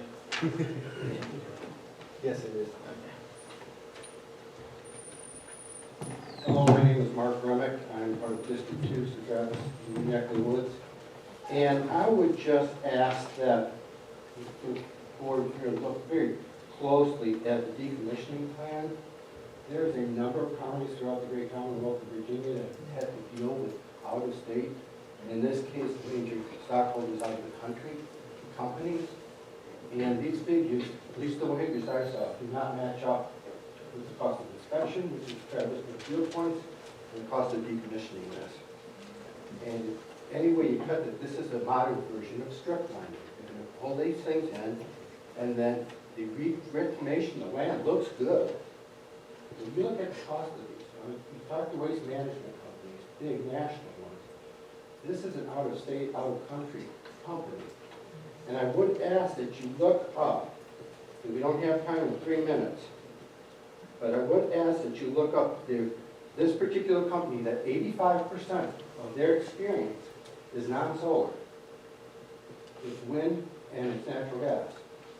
If you looked at those numbers, there's 30 projects with about 3 numbers I pulled up were 2 MWs, so 2,000 MWs, so I'm only giving that extra 1,000. But this is not the location for them to test run on 1,000, 1,200 acres of King land, in my opinion. I'd also ask that you look up a wind catcher energy project that was rejected by multiple states as recently as 2017 by this company. And like I said, don't have time to go over the details there, but they're available. So I'd ask that we do our due diligence with this company, realizing that the parent company in 2013 went bankrupt. Okay?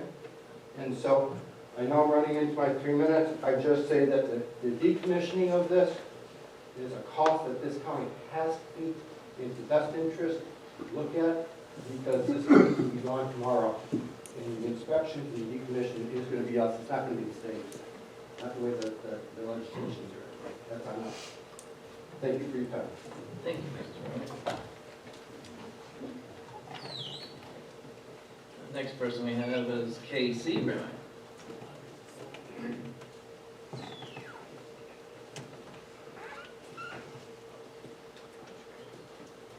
Okay, my name is Casey Remick, District 2, and I speak in opposition. I have a few questions.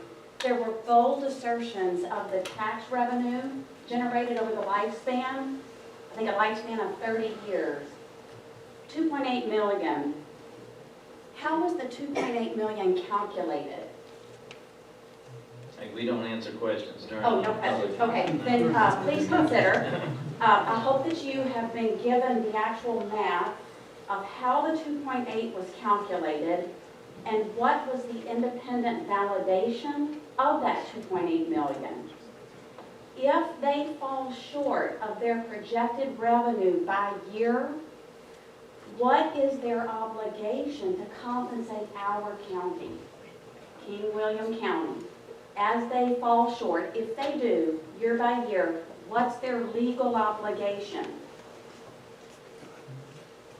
What percent of revenue would that $80,000 per year represent for the new tax base or as a new tax base contributor?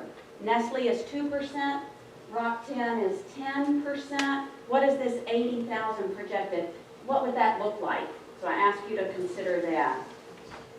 And with this inflow or influx of 80,000 per year, how quickly do you anticipate lowering the homeowner tax burden? So that's a lot of questions, but I think they're important, and I appreciate your consideration.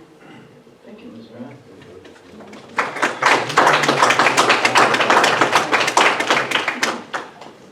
Next person we have is Catherine Stanley, but she's with Responsible Solar. And you get 5 minutes.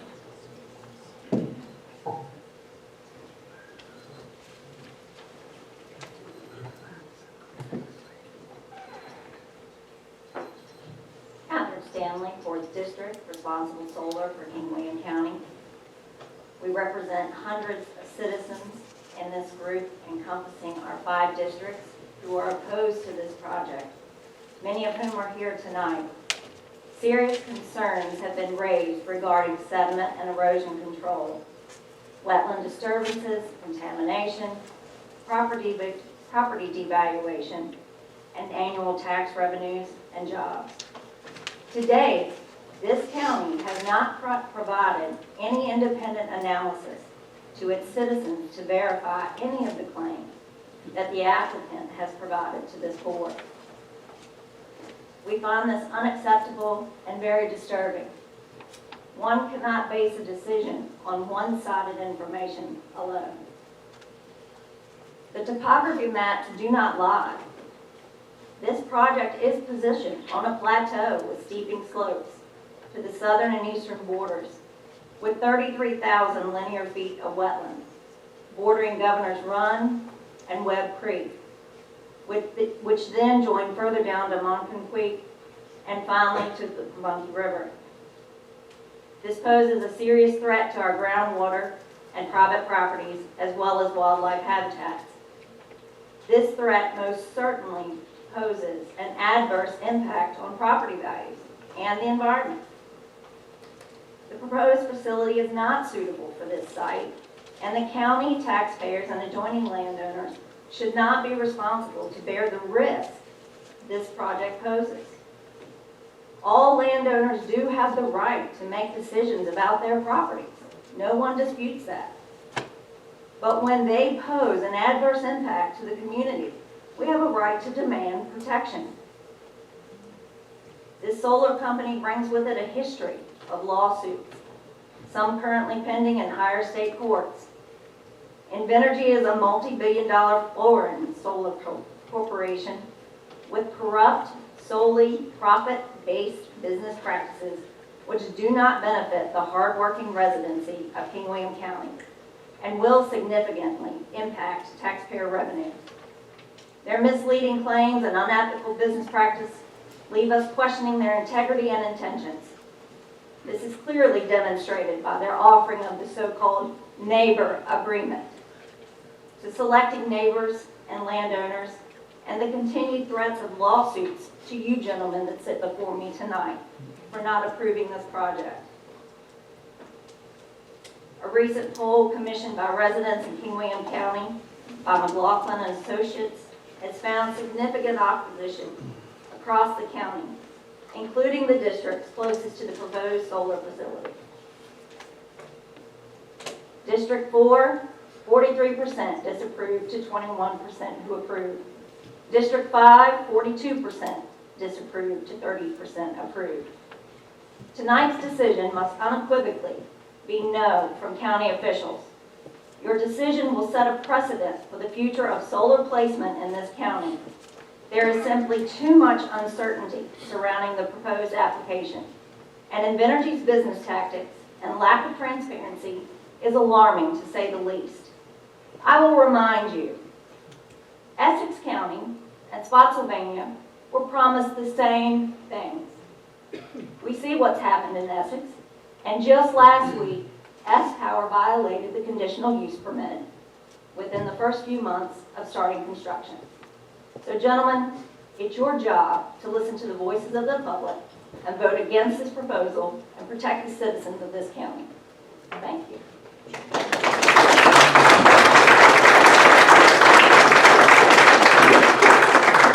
Next one we have is Yvonne Broadus.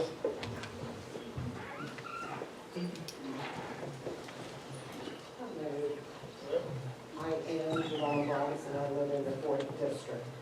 Climate change is being fueled by high amounts of carbon from the burning of coal, petroleum, and natural gas to provide power to a population that has an insatiable desire for electrical energy. We need to invest in sustainable alternatives in order to reduce our carbon footprint on this earth. The Sweet Sioux Solar Project proposal for King William is just that alternative. While the reception to the project is mixed, I recommend that those in our community that oppose the project consider the benefits both to the environment and to the county.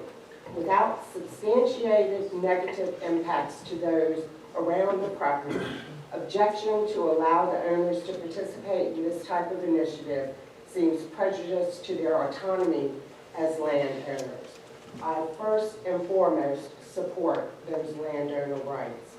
This company has described the panels which do not contain carcinogens, no cadmium, a common misconception.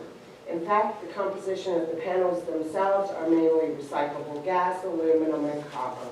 The biggest positive aspects of solar power are that it does not cause pollution, does not emit carbon, and is renewable. As long as there is sun, we can produce electricity.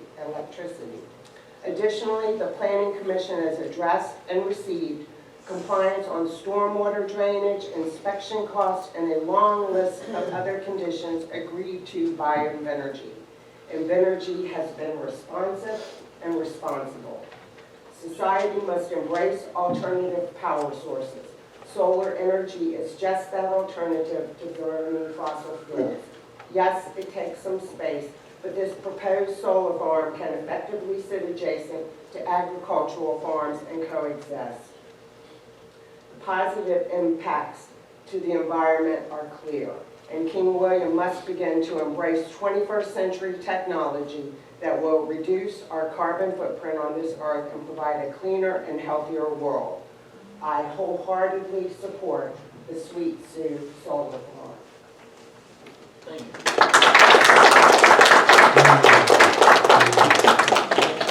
Next person we have is Marshall Campbell.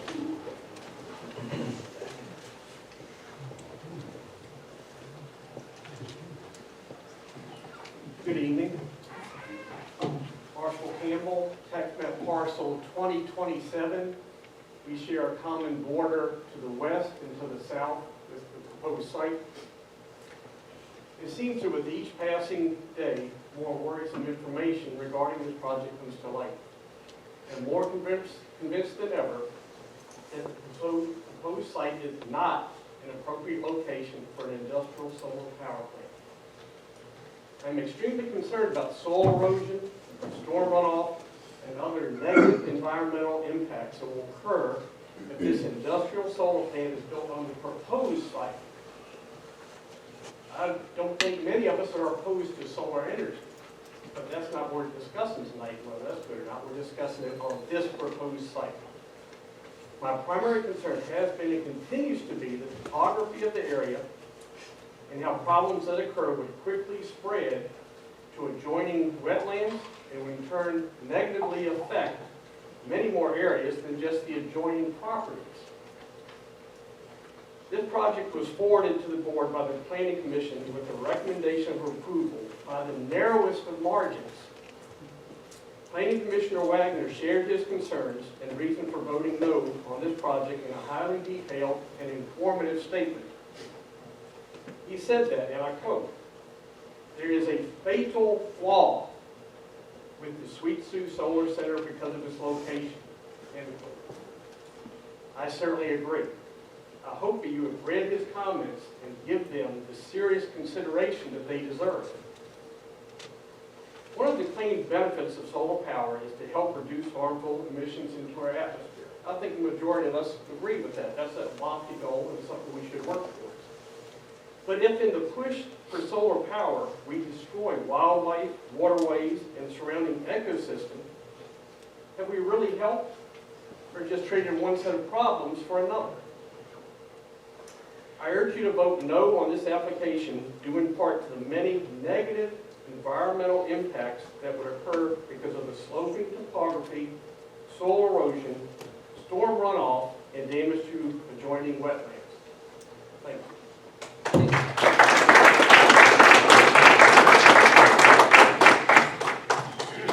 Next person we have is Ernest Alexander.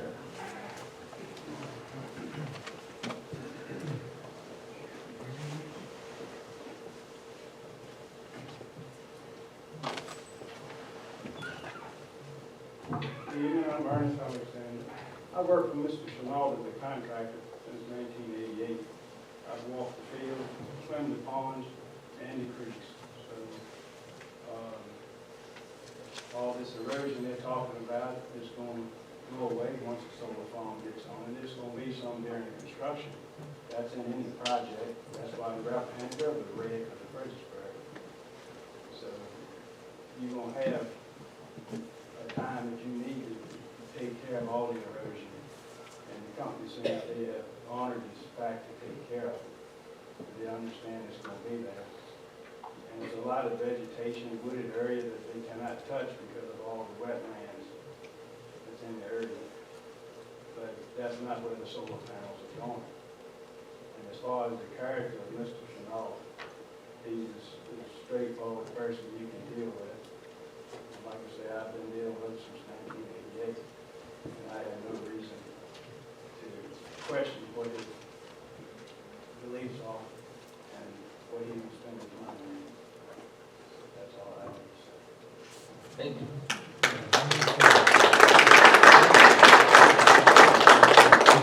The next person we have is Steve Graves Sr.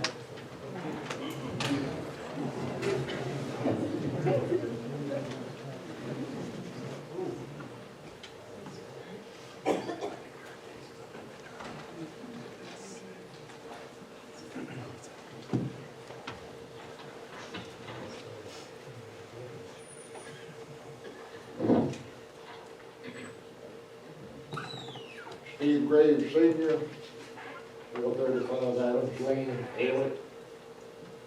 I'm here tonight to protest the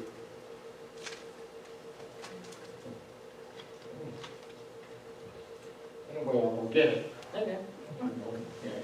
Solar project, I'm gonna protest against it.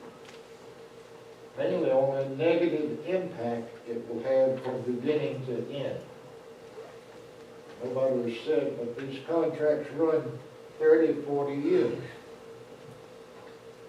The decision tonight, I can't wait.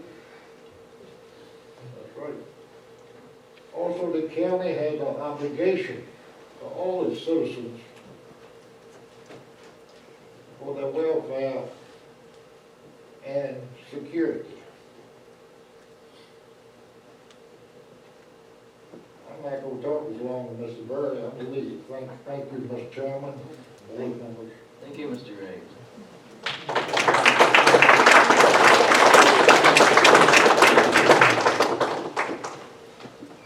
Next person we have is Daniel Jelinek.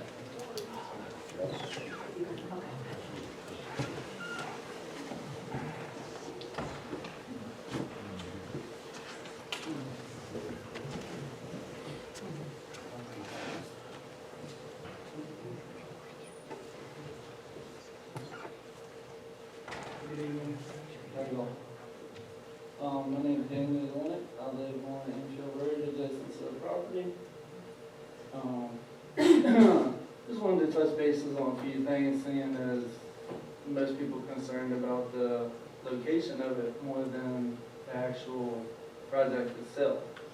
I've known David for 15 years. I've worked for David. He's one of the few farmers that actually do no-till drilling. So the land gets worked up numerous times. It's consistently irrigated. So if any problem with any erosion would be gone as far as when the project arrives. We already have a solar farm in King William that has 65,000 panels on it. That is over 100 acres that is in use now, and I haven't seen any problem or anybody that's raised any concern about that one. And as you can tell from Invenergy and from the proposed plan, I feel like that they have gone above and beyond everything that's been requested of them from the county, whether it be the commissioning plan or anything as far as that matter goes. Thank you. Thank you.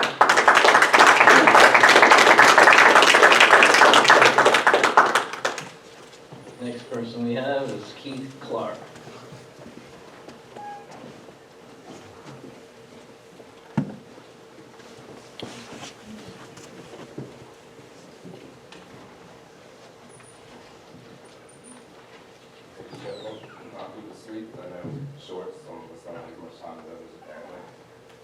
I'm here as a citizen of King William County. I've lived here for 10 years now. I don't really have much of a speech that I've planned, but I do have a few things I wanted to say. For one instance, I keep hearing people talk about they're going to lose their view, their pretty woods and all their habitat's going to be gone. But we've already discussed that a lot of the land is already cleared, so we're not moving trees, we're not getting rid of that. I work for Meridian Planning Group. We do engineering, land planning, land surveying. I see woods cleared every day. That's real woods cleared. Real habitat that was destroyed. If you want, I marked all the clearing for Kensington subdivision. If you want to walk in there and see some trees and some animals that have been gone, we can talk about that. We talk about runoff water and hurting our waterways, but let's walk through the woods or go down to Clinton Church Road and look at the debris on the side of the road and maybe start there. Our waterways are polluted as they are now, without Sweet Sioux Solar, without any farming or anything. Pretty much, my hunt club this year lost their land. It was sold. I hunted that land for 7 years. I put a lot of time into it. My son, who's 7 years old, is still sitting here with me tonight. I had the chance to teach him a little bit about wildlife and the outdoors out there. But at the end of the day, I realized when I lost that land that it was not my land. As much as I enjoyed it while I had it, it was somebody else's to benefit from. The landowner who, had that financial burden. Even though I leased that land, I was not paying their bills for them. I was not paying their taxes. I don't think any of us are seeing the financial burdens from the Chenault, where they're paying. If anybody is here, sees the financial, contributes to their finances, better It's all right. You're getting curious. So I understand that everyone has something to say about something, Like I said, I do clearing, and everybody wants their property cleared. When the neighbor next door wants theirs cleared, it's all of a sudden an issue. That's the way the world works. Everybody wants something they want until, all of a sudden not theirs anymore. So again, if any of you have paid their bills to Chenault, please raise your hand. If you've helped with any of their financial burdens, go ahead. I'll wait. Okay. So again, that's all I have to say. I believe me, my family, my wife is serving the county. We are the next, generation of this county. Again, you see, we're not, we don't have the internet. Heck, sorry. I'm glad we're never going to pay $230, okay? But what we can do is take the steps and the technology that's presented to us and go from there. So that's pretty much all I have to say. Thank you. Thank you so much.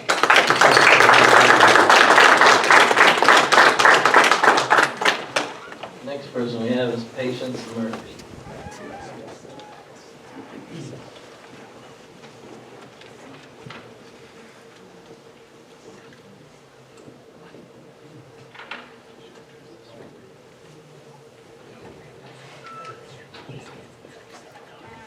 Good evening.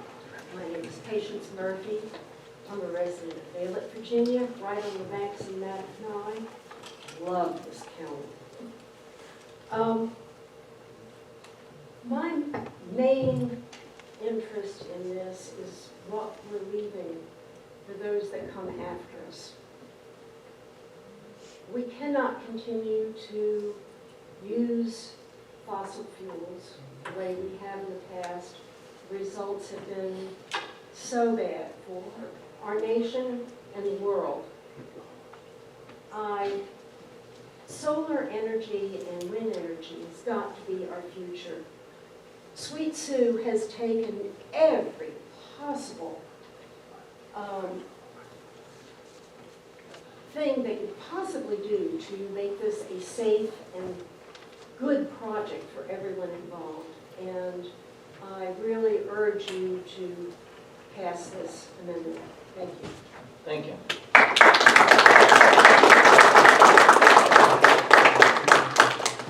Next person we have is Amanda Porch.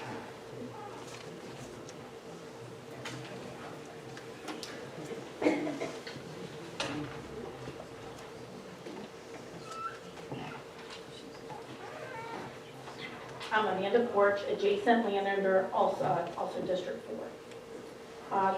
I'm not anti-solar. I agree that we need to look at these obvious options. But I don't believe that the slope of this particular piece of land makes this a suitable site for the project of this nature.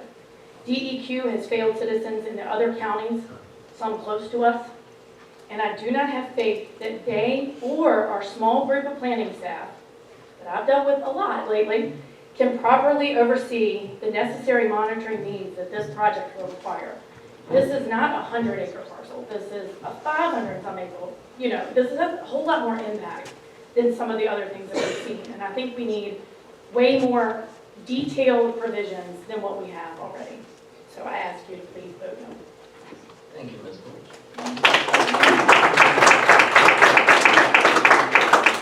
Next person we have is Catherine Barlow.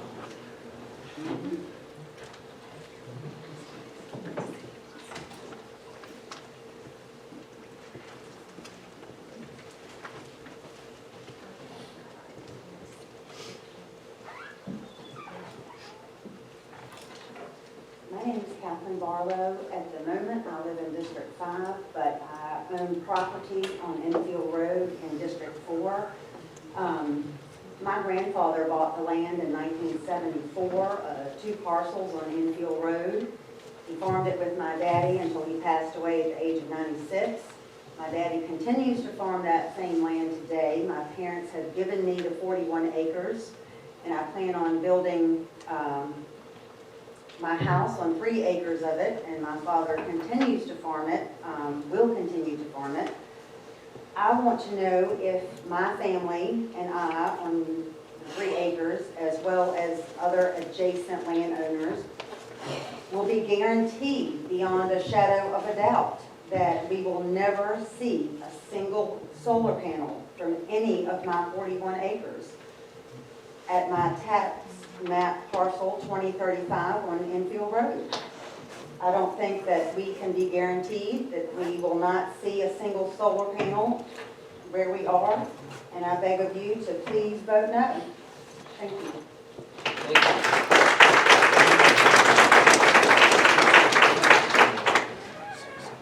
That's the last person we have on our list, but does anybody didn't get to sign up on the sheet if they're willing to come forward now?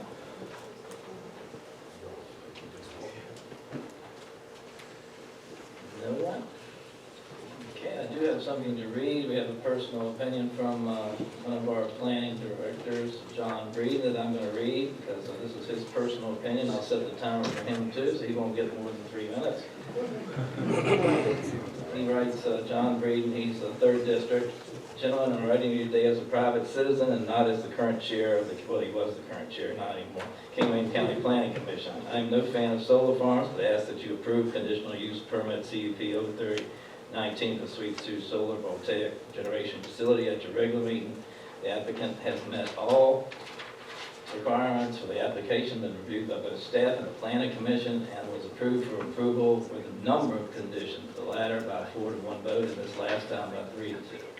Previous Board of Supervisors added solar power stations and has allowed for use in AC, B1, B2, and M districts with the additional use permit. This Board of Supervisors has already approved a cut for photovoltaic generation facility Hollyfield in an AC district which was constructed and is operating without issue. A great number of issues have been raised by opponents of the CUP, but none of them should lead to denial of the application, nor should they result in additional conditions being added or approval delayed. Your staff is fully capable of ensuring the site plan and construction will be approved only after all necessary safeguards have been provided for the protection of the neighbors and the entire community. While the issues that opponents of the CUP have raised have no bearing on whether the CUP should be approved, I will address some of them anyway.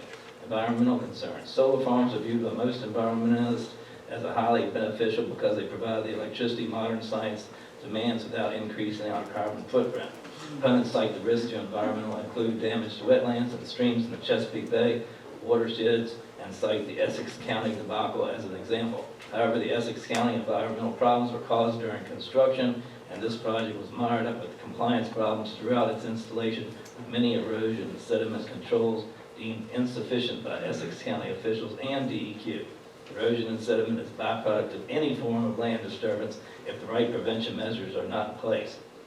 I am aware of any compliance problems this applicant has had with any of the thousands of acres of solar farms they have already installed, and have confidence in the combination of the state oversight agencies and your staff to ensure that the construction of this project will not have adverse effects on the environment. Post-construction, it will have a net positive contribution to the health of neighborhood streams, wetlands, all the way down to Chesapeake Bay, as solar farms don't usually use near as much fertilizer in agricultural farms. Thus, there will be significant decrease in nitrates and phosphorus that cause so much damage to the bay. As to the damage caused by solar panels during their life and after decommissioning, this applicant will use support panels infrastructure widely used in industry.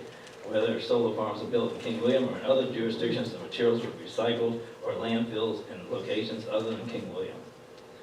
It looks like he doesn't have any more time. Summary, you should remove solar farm. Oh, that was just we remove solar farms as a conditional use in King William if we don't want to encourage having them in King William. However, this applicant in good faith identified King William County as being a welcoming community because it includes solar farms, and its zoning ordinance supervisors of the current board have already approved one such facility.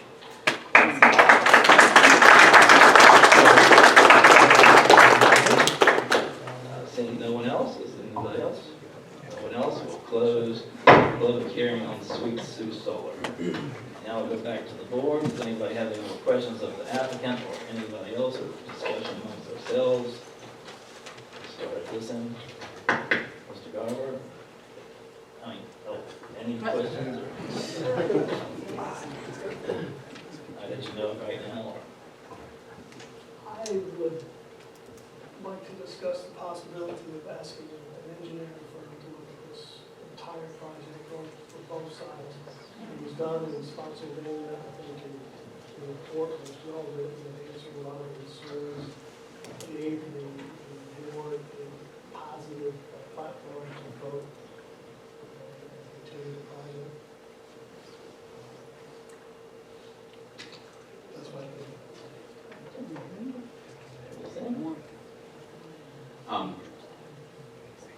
So, I'll be honest with you, Mr. Chair, I'm in the position and would probably, I won't miss yet, but I think that with the General Assembly session ongoing, there's a number of solar bills, some of which I've brought to this board's attention in correspondence, some of which have been discussed here lately as I've continued to have just about weekly discussions with our Planning District Commission, ongoing, solar development. And then in addition to that, we've discussed that we're undergoing, a comprehensive rewrite of our zoning ordinances. And it was suggested at one point that perhaps we want to look at how those pertain to solar and how they would affect this project before we move forward and approve a project when we're right about to change some of the rules with regards to it. So I'll let Mr. Hodges speak to, but I think we probably need more time to let some developments take place, specifically those in the General Assembly. And then I would also like to go as far as saying that I would like us to get through our zoning ordinances before we move forward with any project of this scale.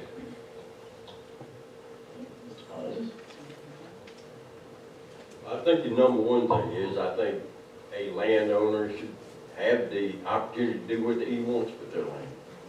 I think if they want to put solar panels on, and I'm really not convinced there's negative effects. I did think so initially, but a lot of the things I've talked to, our present Hollyfield folks that own that land, and they're not having any negative results from that. So I would have to be in support of it at this point. Okay, thank you. I have a few comments coming up with, because I'm on the planning commission, and also have, as Janie Rhodes, she was on the planning commission, she had a bunch of good ideas, but I feel the company has done their due diligence in providing us the required documentation requested and changed their plans so far several times to work with the concerns that the citizens have brought forward. And this board, I want to mention, this board that we're in right now came up with this solar farm ordinance so that people could come into this county and provide solar farms if they came up with the 3 pages of restrictions that we had on it. They met all of those, as was stated in the hearing. The applications met all the requirements of 86-456G. And we also added 18 more conditions, 7 pages of conditions, additional conditions that we did not come up with the previous board with concerns with the public. They have answered all the questions. Our purpose here is to too many notes. All we have to do is meet the requirements. We're just here. They've shown that there aren't any negative impacts. The T-clip design shows that if you smash these panels up and bury them in the ground, they put off less runoff and less toxic waste than what's being poured on it now with the toxic chemicals that kill the weeds and the fertilizers. That I've talked to the family, and they said that they put on it every year to kill the chemicals that always runs into the streams and things, because they can do that because they're farmers. That's allowed. As Janie said at the planning commission, had this occurred 10 years ago, it wouldn't be on the table because the board hadn't come up with a solar ordinance yet. But we have the solar ordinance now. They've met all the requirements, and we're going to deny it to wait on some ordinances that are coming through the General Assembly so we can make more money. I don't think that we should be waiting on it to make more money. It's not about how much the county makes. They met the requirements that they need to meet to get this. It's just a conditional use permit. This is the beginning step. They've spent millions already. All these other permits that he said on this extensive slide presentation shows the additional permits and things they have to go through, and they could still change. This is just preliminary, but they're not going to move forward to the next step unless they get this approval. So we can table it. It looks like we need to, but this is like I said, they started back in August of 2019. It was the planning commission's error that extended it this long already, and they were going to extend it even more. And Mr. Warren said he wants to spend for an independent survey. I'm not willing to spend $30,000 to $50,000 more on an independent survey. They've done all this information. They didn't make up this stuff themselves. He has a lot more information that we can ask them. These are studies done by other companies besides them that met the requirements that they need to, and there are going to be a lot more. So that's my opinion. If we want to table it because you don't have legal or more concerns rather than wanting to get more money or having another survey done, I mean, I think that's viable, and there's a lot of stuff to look over. We just got some stuff today that answered a bunch of more questions, so I would be willing to table it because it doesn't look like it's going to go very far. So We don't have a motion yet. no. Oh, that's right, to do either. Yeah, we don't. That's right. Well, then, I will go ahead and make a motion that we table. Okay. The motion is properly seconded to table this. And do we want to come up with anything that they need to provide us to give us more information? Otherwise, we're not going to, we just want to look back over some stuff ourselves. We want more information. Well, Mr. Chair, I think we got to vote on it. Oh, first. You can have discussion. That's right. I think you need to vote on the motion. This would be the time for discussion. I think we should have the motion in a second. We can certainly discuss it now. You know, for me, you know, we just got provided with an updated list of that today. Yeah. Okay. Secondly, we just got a packet of response from the applicant to some of the letters of concern that have come out today. I, like you, or we printed out some emails that I got late in the day, just to try to read them on the, in my travels, but to try to get caught up before the meeting tonight with the information that's flying around today. So that's one reason. Secondly, I shared with you what I think is some pretty important legislation that was introduced by Delegate Hodges,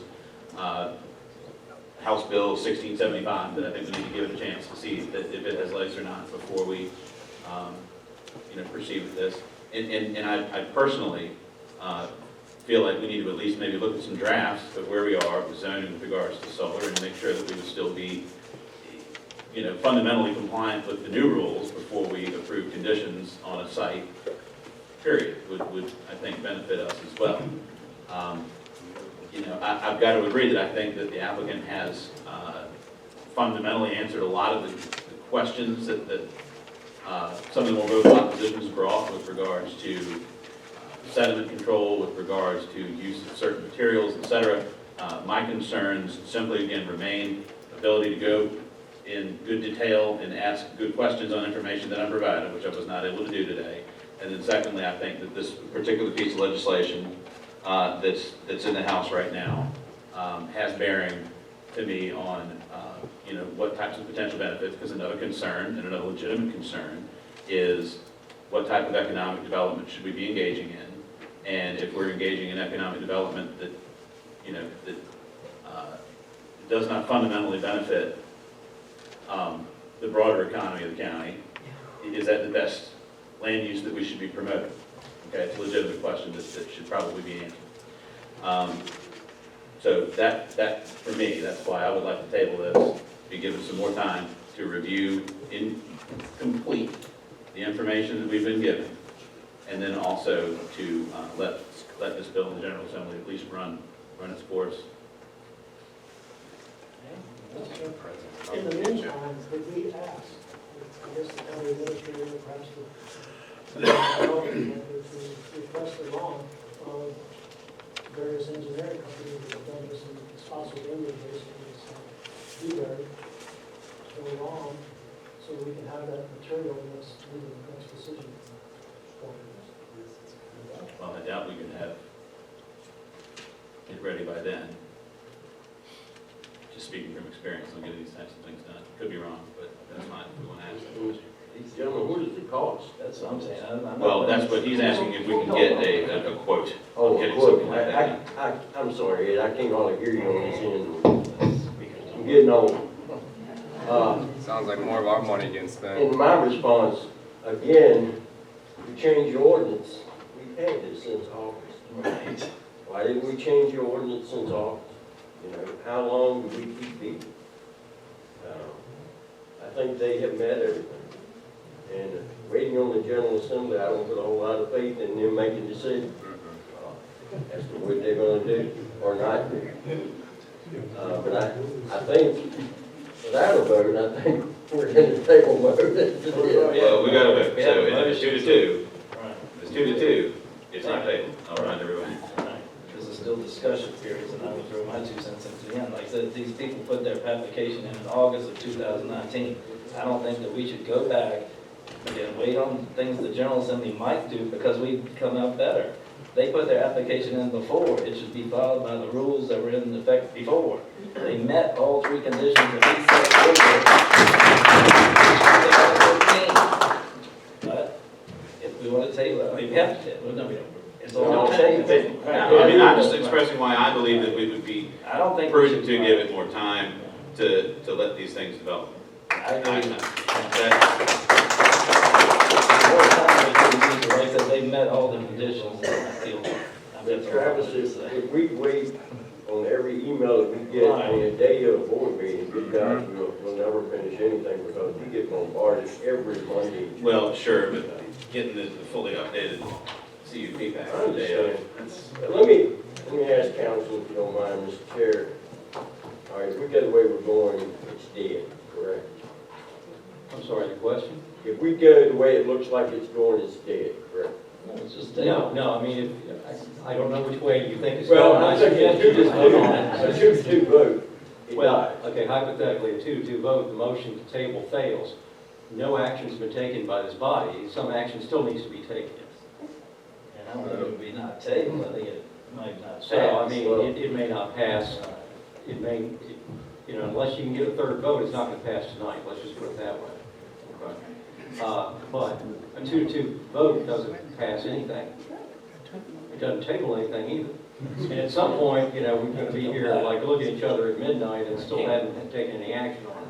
So I would suggest at some point, somebody make a motion that can garner 3 votes. There's one. There's a motion on the floor. Right. Yes. Any other discussion? Okay, we have a motion on the table, probably seconded to table this. Ms. Cole, could you call the roll call, please? To table. Where's the percentages fail, I'm gonna have to switch to table. That's what it is, it's a Yeah. motion to table. Yes. Or no? Mr. Miskowski. Aye. Mr. Meyer. Aye. Aye. Motion passes to table, and I guess we'll bring it back to the next meeting.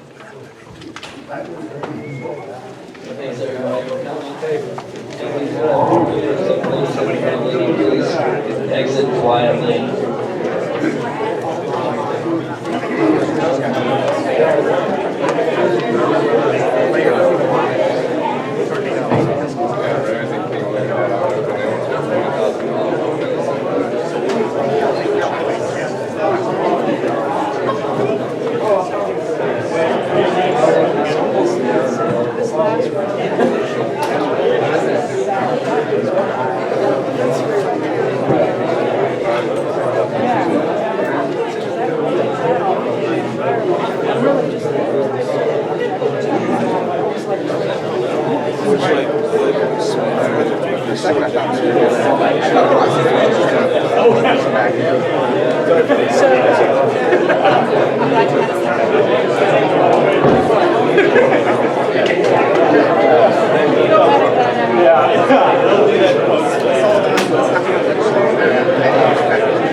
Thanks, everybody, for staying. The next item of business we have is new business. It seems like we have none. Number 11, we have administrative matters only from the county administrator. Oh, yeah, hold on a second. Right, with that detail.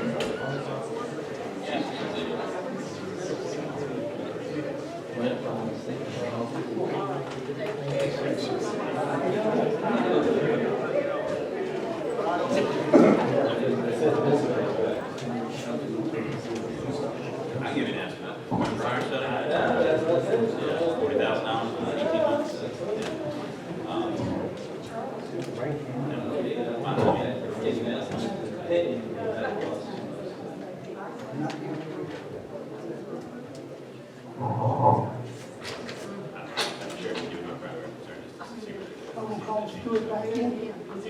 And don't forget it, I'll find it.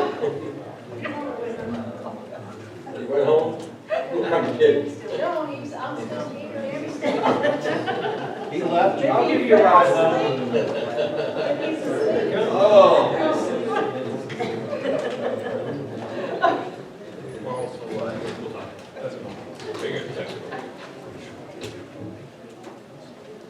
Welcome back, you have a good nap? I miss you.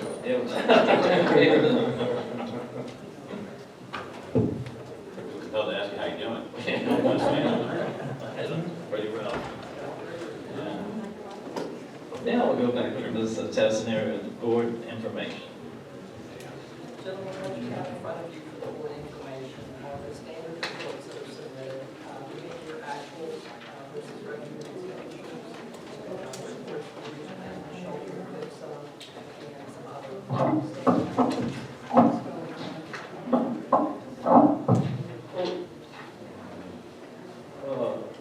Mr. Chair, I just had a question. Dealing with the expenditures, would it be difficult or would it help us that much? What percentage was it we had left for the year? Would it be advantageous, you think, every year? Do the financial work. Well, in the memo, it states where we stand on our revenue collections, which is 59.5% of the projected budget. And then on the expenditures, we're right at 60.5% of the expenditures that is appropriate. So we're, for this coming year, we're right on track.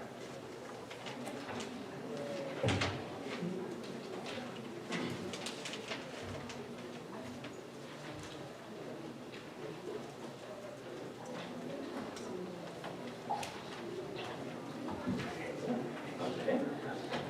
Next up, very at the end. Okay, looks like we're at Board of Supervisors comments. And since this is our first meeting, I guess we'll start in order. Start with number one. Mr. Hodges. Folks, I ain't gonna hold you very long. Thank y'all for coming out. I'm gonna vote the way I think, and that's what I did tonight. But got to get it the right way on anything we have for the county, not for this position. Thank you.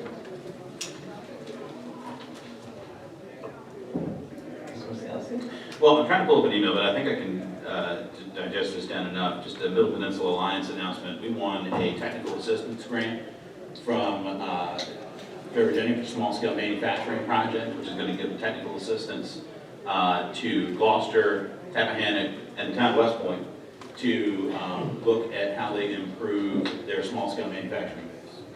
So this will benefit places like the industrial park specifically, which is also part of that site study that we're getting done as part of Go Virginia as well.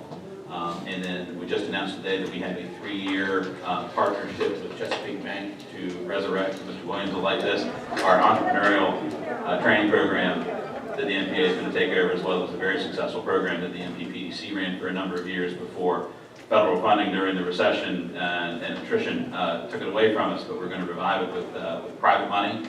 That we're going to put to good use to try to get some people trained up on how to start and run a business in the Middle Peninsula. So those are big announcements from the MPA. Thanks everybody for coming out. Thanks everybody for staying. I really do genuinely feel that we need to have a couple of things take place, but I agree with Mr. Greenwood's assertion that the applicant has done a good job at answering a lot of the questions. My primary concerns are, again, how some legislation coming through would affect our ability to regulate not just this project, but future projects, and our ability to interact with these companies in a different manner than current law allows. So, thank you. Well, I want to thank everybody for coming out. This is my first meeting. Look forward to working with the board. I think all of us bring something different to the table. I think that we'll all respect each other, and we're not always going to agree. But, yeah, well, I'm sure. Well, yeah, it's all part of the process, and like I said, we'll do well together. Thank you. I don't prepare anything, probably should have, but thanks for coming. It looks a lot different on this side of the thing here than sitting over there, but I appreciate all of your feedback, all of your opinions. Call me, email us, keep us in the loop, your concerns, issues. And again, I look forward to working with the rest of the board members, administrators, county attorney, staff, and getting through 2020 and beyond. Thank you. And Travis, the town of West Point is king. Here we go. We're all one county. Thanks everybody for coming. Like I said, it was a big crowd. It was going to be a big crowd.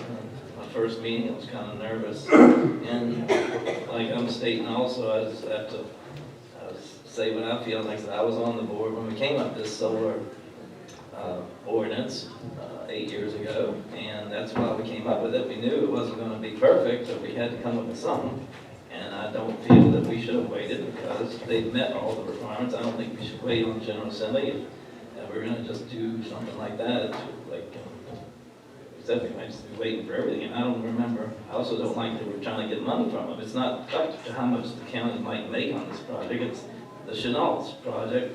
They're the one that's getting money. If we get some, we get some. All this rumors out there, the stuff we get blasted with every day, we've been harassed. And it wasn't just the company, it was also Ms. Graves. She did most of the harassing. So anyway, she was the one that said we wouldn't get reelected if we did vote against solar. So I just wanted to put that out there too. She made it sound like it was all them trying to say something about us to pass solar. That's not the case.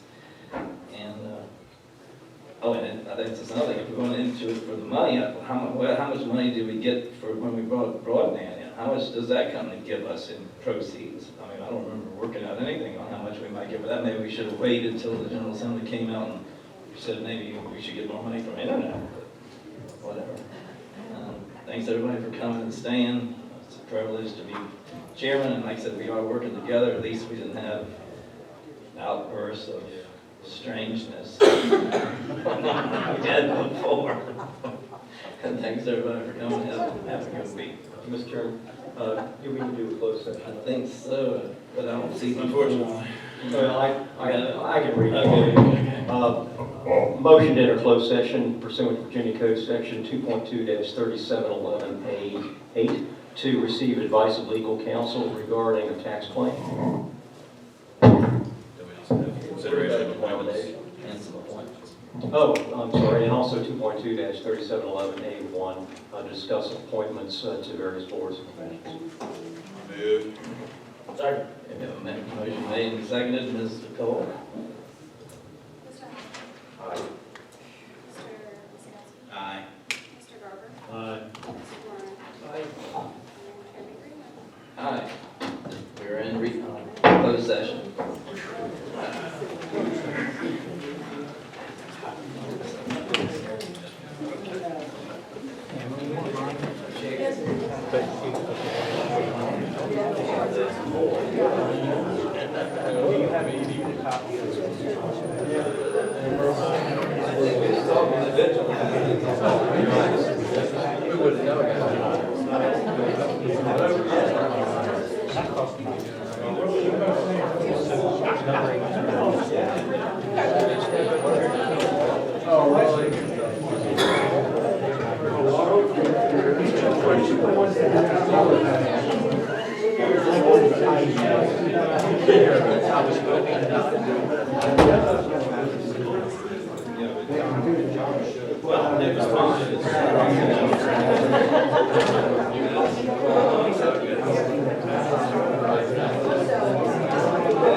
Well, they're supposed to have wildlife corridors, so they can send out, I don't know how they do it anyway. Thank you, I want to see that.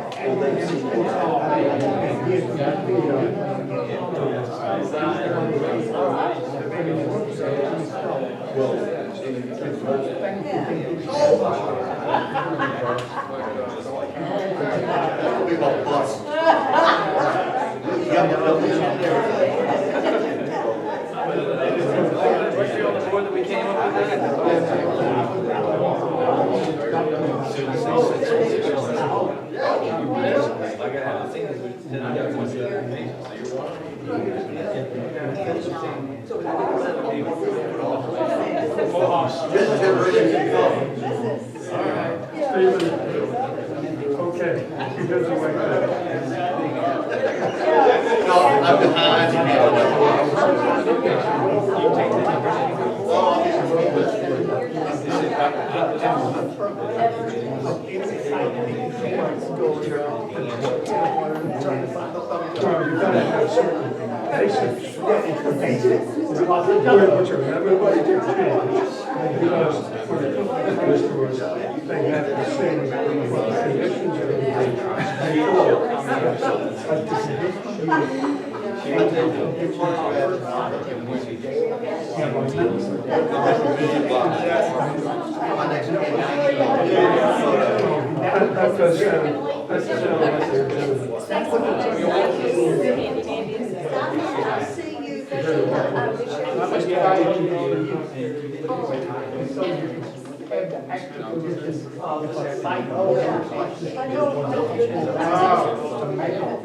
Hey, last day of hunting season.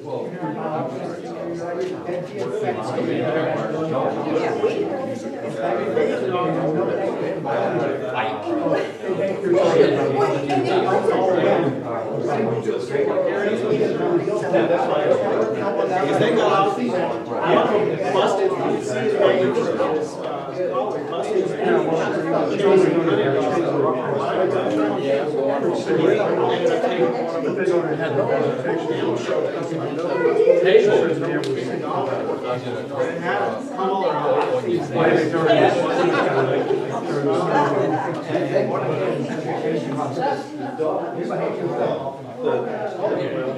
So I texted him, I said, you got my dogs. You know, I'm sorry, I said, don't let you worry.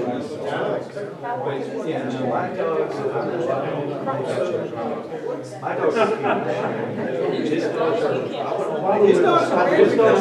was in the woods trying to get the hunting dogs, and all of a sudden these two other dogs showed up, and I'm like, yeah. They're carrying this, but they're not as big as a great terrier, but they're very long. Oh, let me tell you. My bark's not. Those are the ones that mark. That's not your dog. Probably, I keep thinking, you did say that, I was thinking, oh, come on, and you did say that, you would have gotten I'm sorry. Oh, I got disgusting. It's funny, because my dogs go out, and there's a negative bias.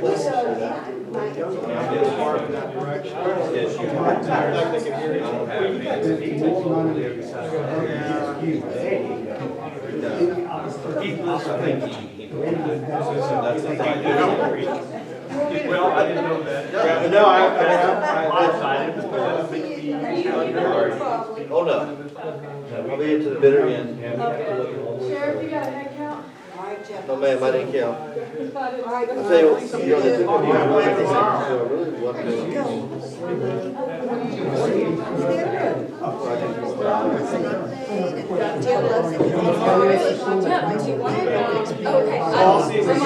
get a frappe on the way up here. And then she told me, well, she's 8 years, she was only 8 years And so, yes, it should be played. Self-insurance, get ready to play black.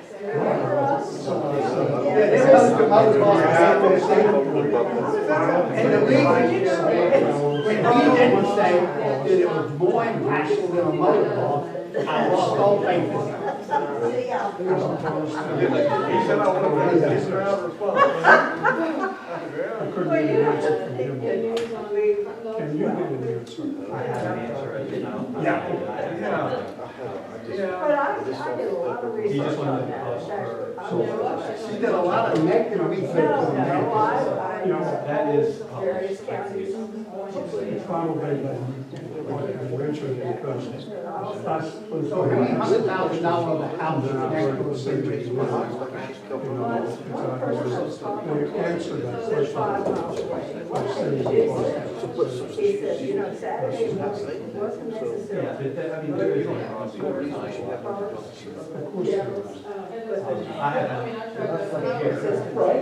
Everybody.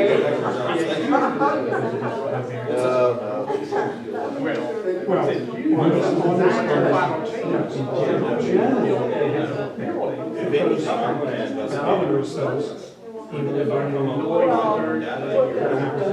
Well, I'm hoping that knowing what happens when the sun is what happens when the wind is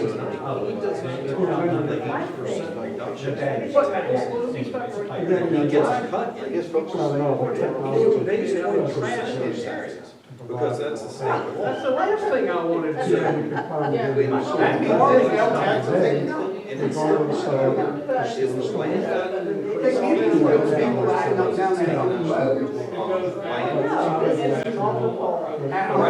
is that an increase of $80,000 per year? That sounds awful steep. Well, what I'm saying is 576. yeah, it is. Right. The unimproved is 15, yes, but it shows up in the trash. Yes, but even for Jesus, or anyone else on trust. I wouldn't do that. Unless you're dealing with some that think it's Very meticulous. not even close, that's unimproved. Yeah. Oh, sure, it's on the website, if nothing else. Yeah. Just make sure I didn't give you anything I shouldn't give you. Oh. No, I'm not a hearing aid. Okay, King Wingate. Yeah, But even with that, if you're showing me that, I was gonna say that it increased $100,000. That's when I invited you to see the bathroom. So it increases the value to $100,000. It was $20,000. So now I'm gonna pay $860. That's my tax. I think you should. Because it's 86 till noon tomorrow. cents I was driving down Upshaw, or per thousand. there's this, a bag of big bag of trash. So you got, yeah, Can I call not 80,000. the sheriff's department or something like that, so it doesn't scatter? Some Your tax base amazing may amount of be, trash. my tax base, what am I even taxed on? Like if Well, what I did was send a message, but I think to there's somebody in the county that does this kind of thing. 6% But you know, we have glass in it, and because all kinds of that's stuff, and I don't know. what I did What recently. I would do would be to Machineries go and tools, something like 60. What does that would be? But that's, but now take 80% of the machineries, that doesn't get taxed. 1% of the tools that you use. But you get time to do Why? Because it's a solar. You know, I want somebody right in the back of their pickup truck, go down the road, you know, trust the wind. Well, that's really cool. Because I actually remember that scene when she's going to.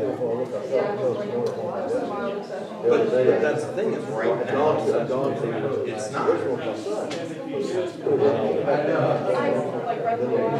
Well, you'll have to be, you'll have to be. For his birthday. Yes. No, not true. If I purchase property in this county, and it's 86 lots, what I would have done, business club, I don't get to say, well, I bought it in 86, so I got to step back. But it's $1.50. That's what I'm doing. You got to pay for the income taxes. What the living? Wildlife, respect for wildlife. I'd have to, so new legislation would have to get, the new legislation would have to bring them up with them. Otherwise, new legislation overrides the, whatever is in code. Nice, he's got 180 followers. I mean, billions. That's not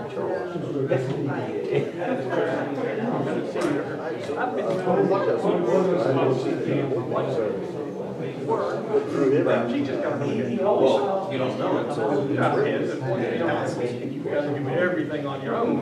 just like taking laws. We'll figure it out when they come knock on the door. My daughter got a little gas disease. So she had to go to meeting first. We didn't have our Christmas until we didn't have New Year's.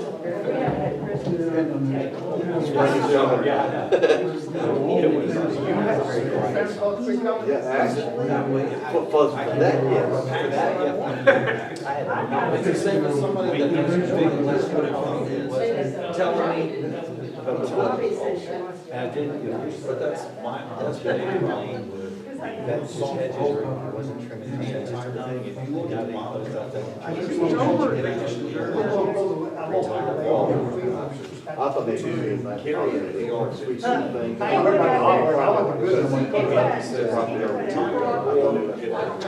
can carry those, they can.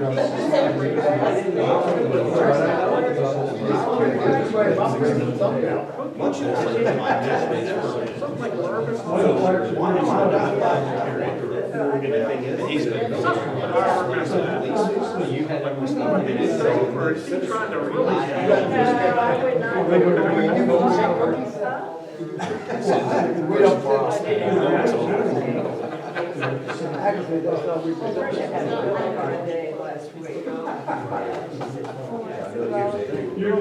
When the Constitution was written, strict Constitution, when the Constitution was written, we realized that citizens could do anything that they want. Cannonballs, and whatever it is, there was no limit on what could be purchased. Second Amendment is for protection. It's for protection against the tyrannical government.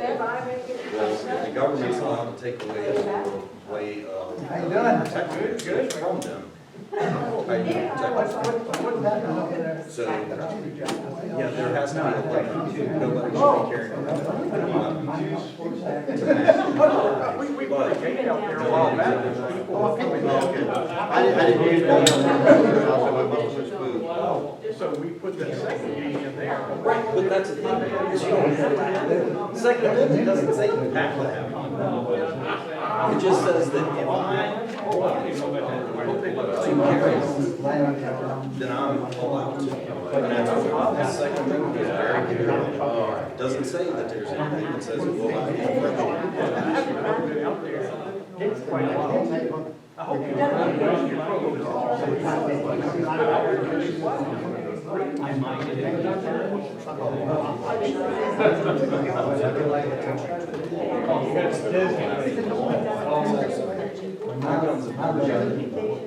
Never been involved in a I'm setting the same until I take him out of Cleveland.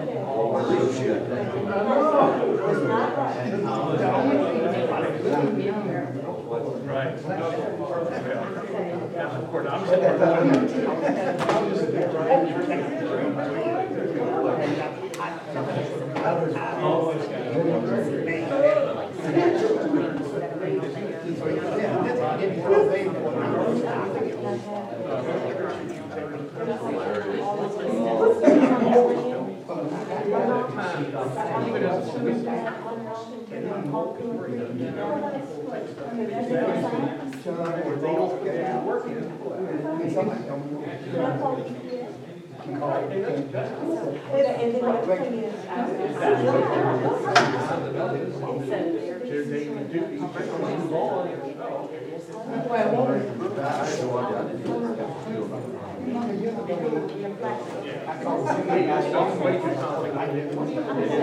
Decisions that will affect.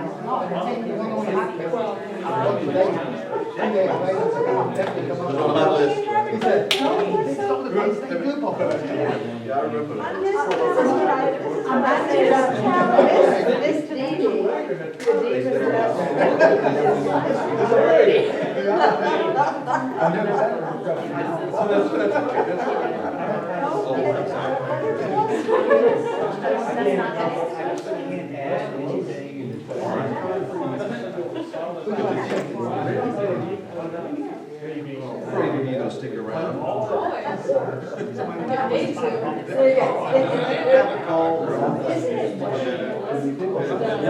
It does feel more sanity. You're not getting, Dave, 6'6". Everybody needs to take them out. Yeah, I'm still amazed by this picture. I haven't gotten over that one. Well, they came right. You brought it back? Yes, because. Wow.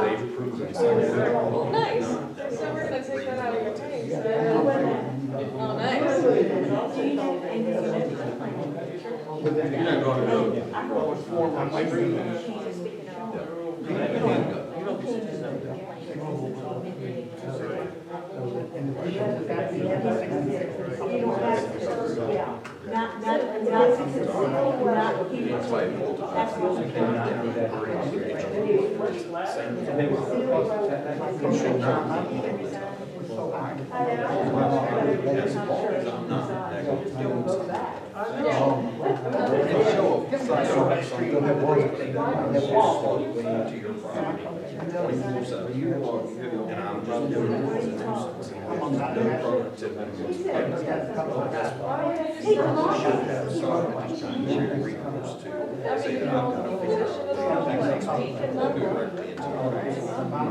Got here, you know. Yeah, that's true. I needed to go and talk to all my neighbors. I said, no, I don't. There's no requirement for me to go and talk to all my neighbors about doing a control burn. I can do a control burn right now without even getting anybody else's help. I can go out there and do it myself. Sure. Yes, I can. I'll talk to them. I don't need them to come out. I can do it myself. I'll probably be dumb to do it because I don't have anybody. Yeah, right? Wow. So was it just like? He's just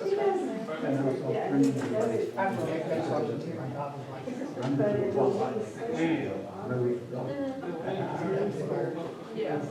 I would tell them tough. I would tell them tough. That would be a hard one for you to be able to show me because that's the same as having to get stuck with somebody. Lawsuit and litigation. Most of those families that just sued should for the dust. Right. And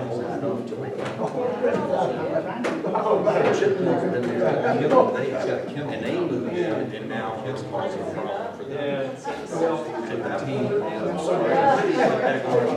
that was their fault. You moved into the situation. That's like me moving in and telling the people up the road, you know, the produce farm up the road for me, I don't want you to plant water. I want you to plant pumpkins instead. I don't have a right to tell them what they do. I have a hound and a beagle mixed wiener dog. Yeah, she looks like she's small. It's a good idea.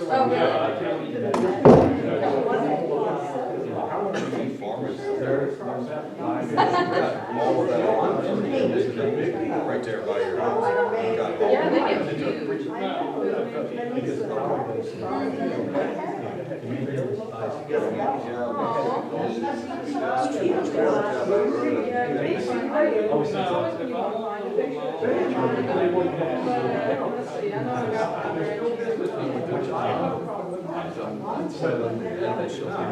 And I was so gullible. I wanted to so bad. Because I already have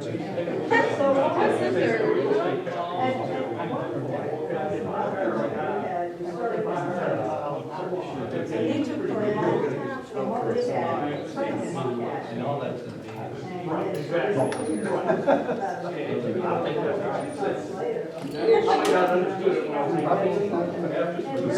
You go to the reality, you start to understand.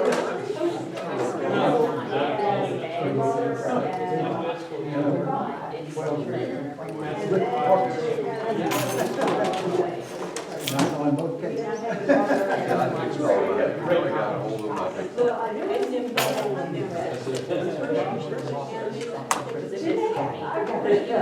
ones that they told me if I did it,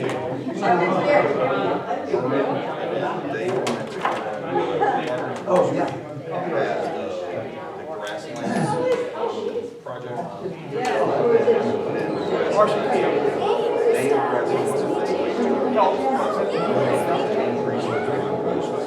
They came and basically said. You have to move fast when you're multitasking. Yes, what litigation had to Back in and see what's kind of shot back up. Yeah, Then we she's put it on bio. taking care of business. It was great to meet you. Thanks for staying the night. Have a good night. Yeah, that sounds great. Thanks to High House, because I'll pass by, what's his name, and pass the county, put it on a couple of, like, yeah, he cut and put it on a couple of pastures out there. And the grass is great. Because there for a couple of months, especially when he got his son. His neck was just brand. But again, my neighbor, they had a go around. Yeah, that's still something that, I guess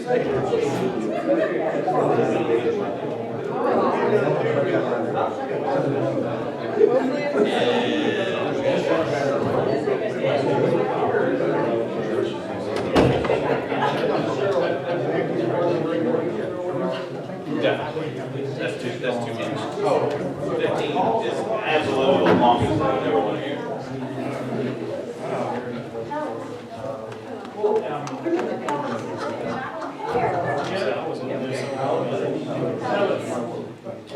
Chop, chop, let's go. Somebody grab that gavel. Are we in order, Mr. Chairman? I move approval of SR1. Okay. Do I have a second? Second. Motion properly seconded, Ms. Cole? Mr. Hodges? Aye. Mr. Miskowski? Aye. Mr. Garber? Aye. Mr. Maroon? Aye. And Chairman Greenwood? Aye. Ready? Mr. Chairman, I move approval of item 14A resolution. Was it 2005? 2005, appointing CD roads to the EDA. Second. Motion made properly seconded, all the, well, we have to vote. Ms. Cole? Mr. Hodges? Aye. Mr. Miskowski? Aye. Aye. Mr. Maroon? Aye. Next. Mr. Chairman, I move approval of resolution 2006, appointing the county administrator and her designee as alternates to the Bay Consortium Workforce Investment. Second. Motion been made properly seconded, Ms. Cole? Mr. Hodges? Aye. Mr. Miskowski? Aye. Aye. Mr. Maroon? Aye. And Chairman Greenwood? Aye. Okay, last but not least. Mr. Chairman, I move approval of resolution 2007, appointing Otto O. Williams to the Middle Peninsula Planning District Commission for a term ending December 31st, 2020. Second. Motion made properly seconded, Ms. Cole? Mr. Aye. Hodges? Aye. Aye. Aye. Aye. Move adjournment. Second? Second, go. Aye. Aye. Aye. Aye, meeting adjourned. Thanks, everybody, for coming. That's what That was the quickest comeback ever.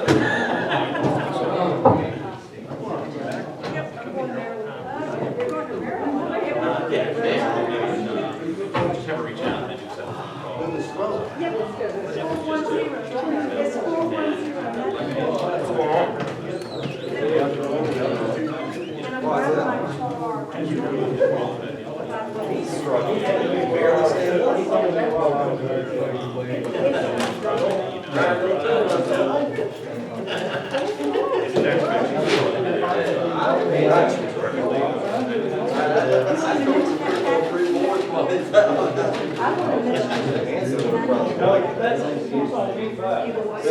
But I like now you need to know that if you have to get up, you should just come out here and sit. That's why he did it.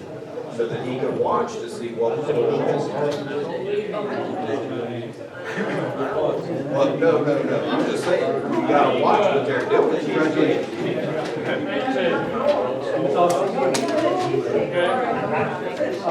I can see leaving out there.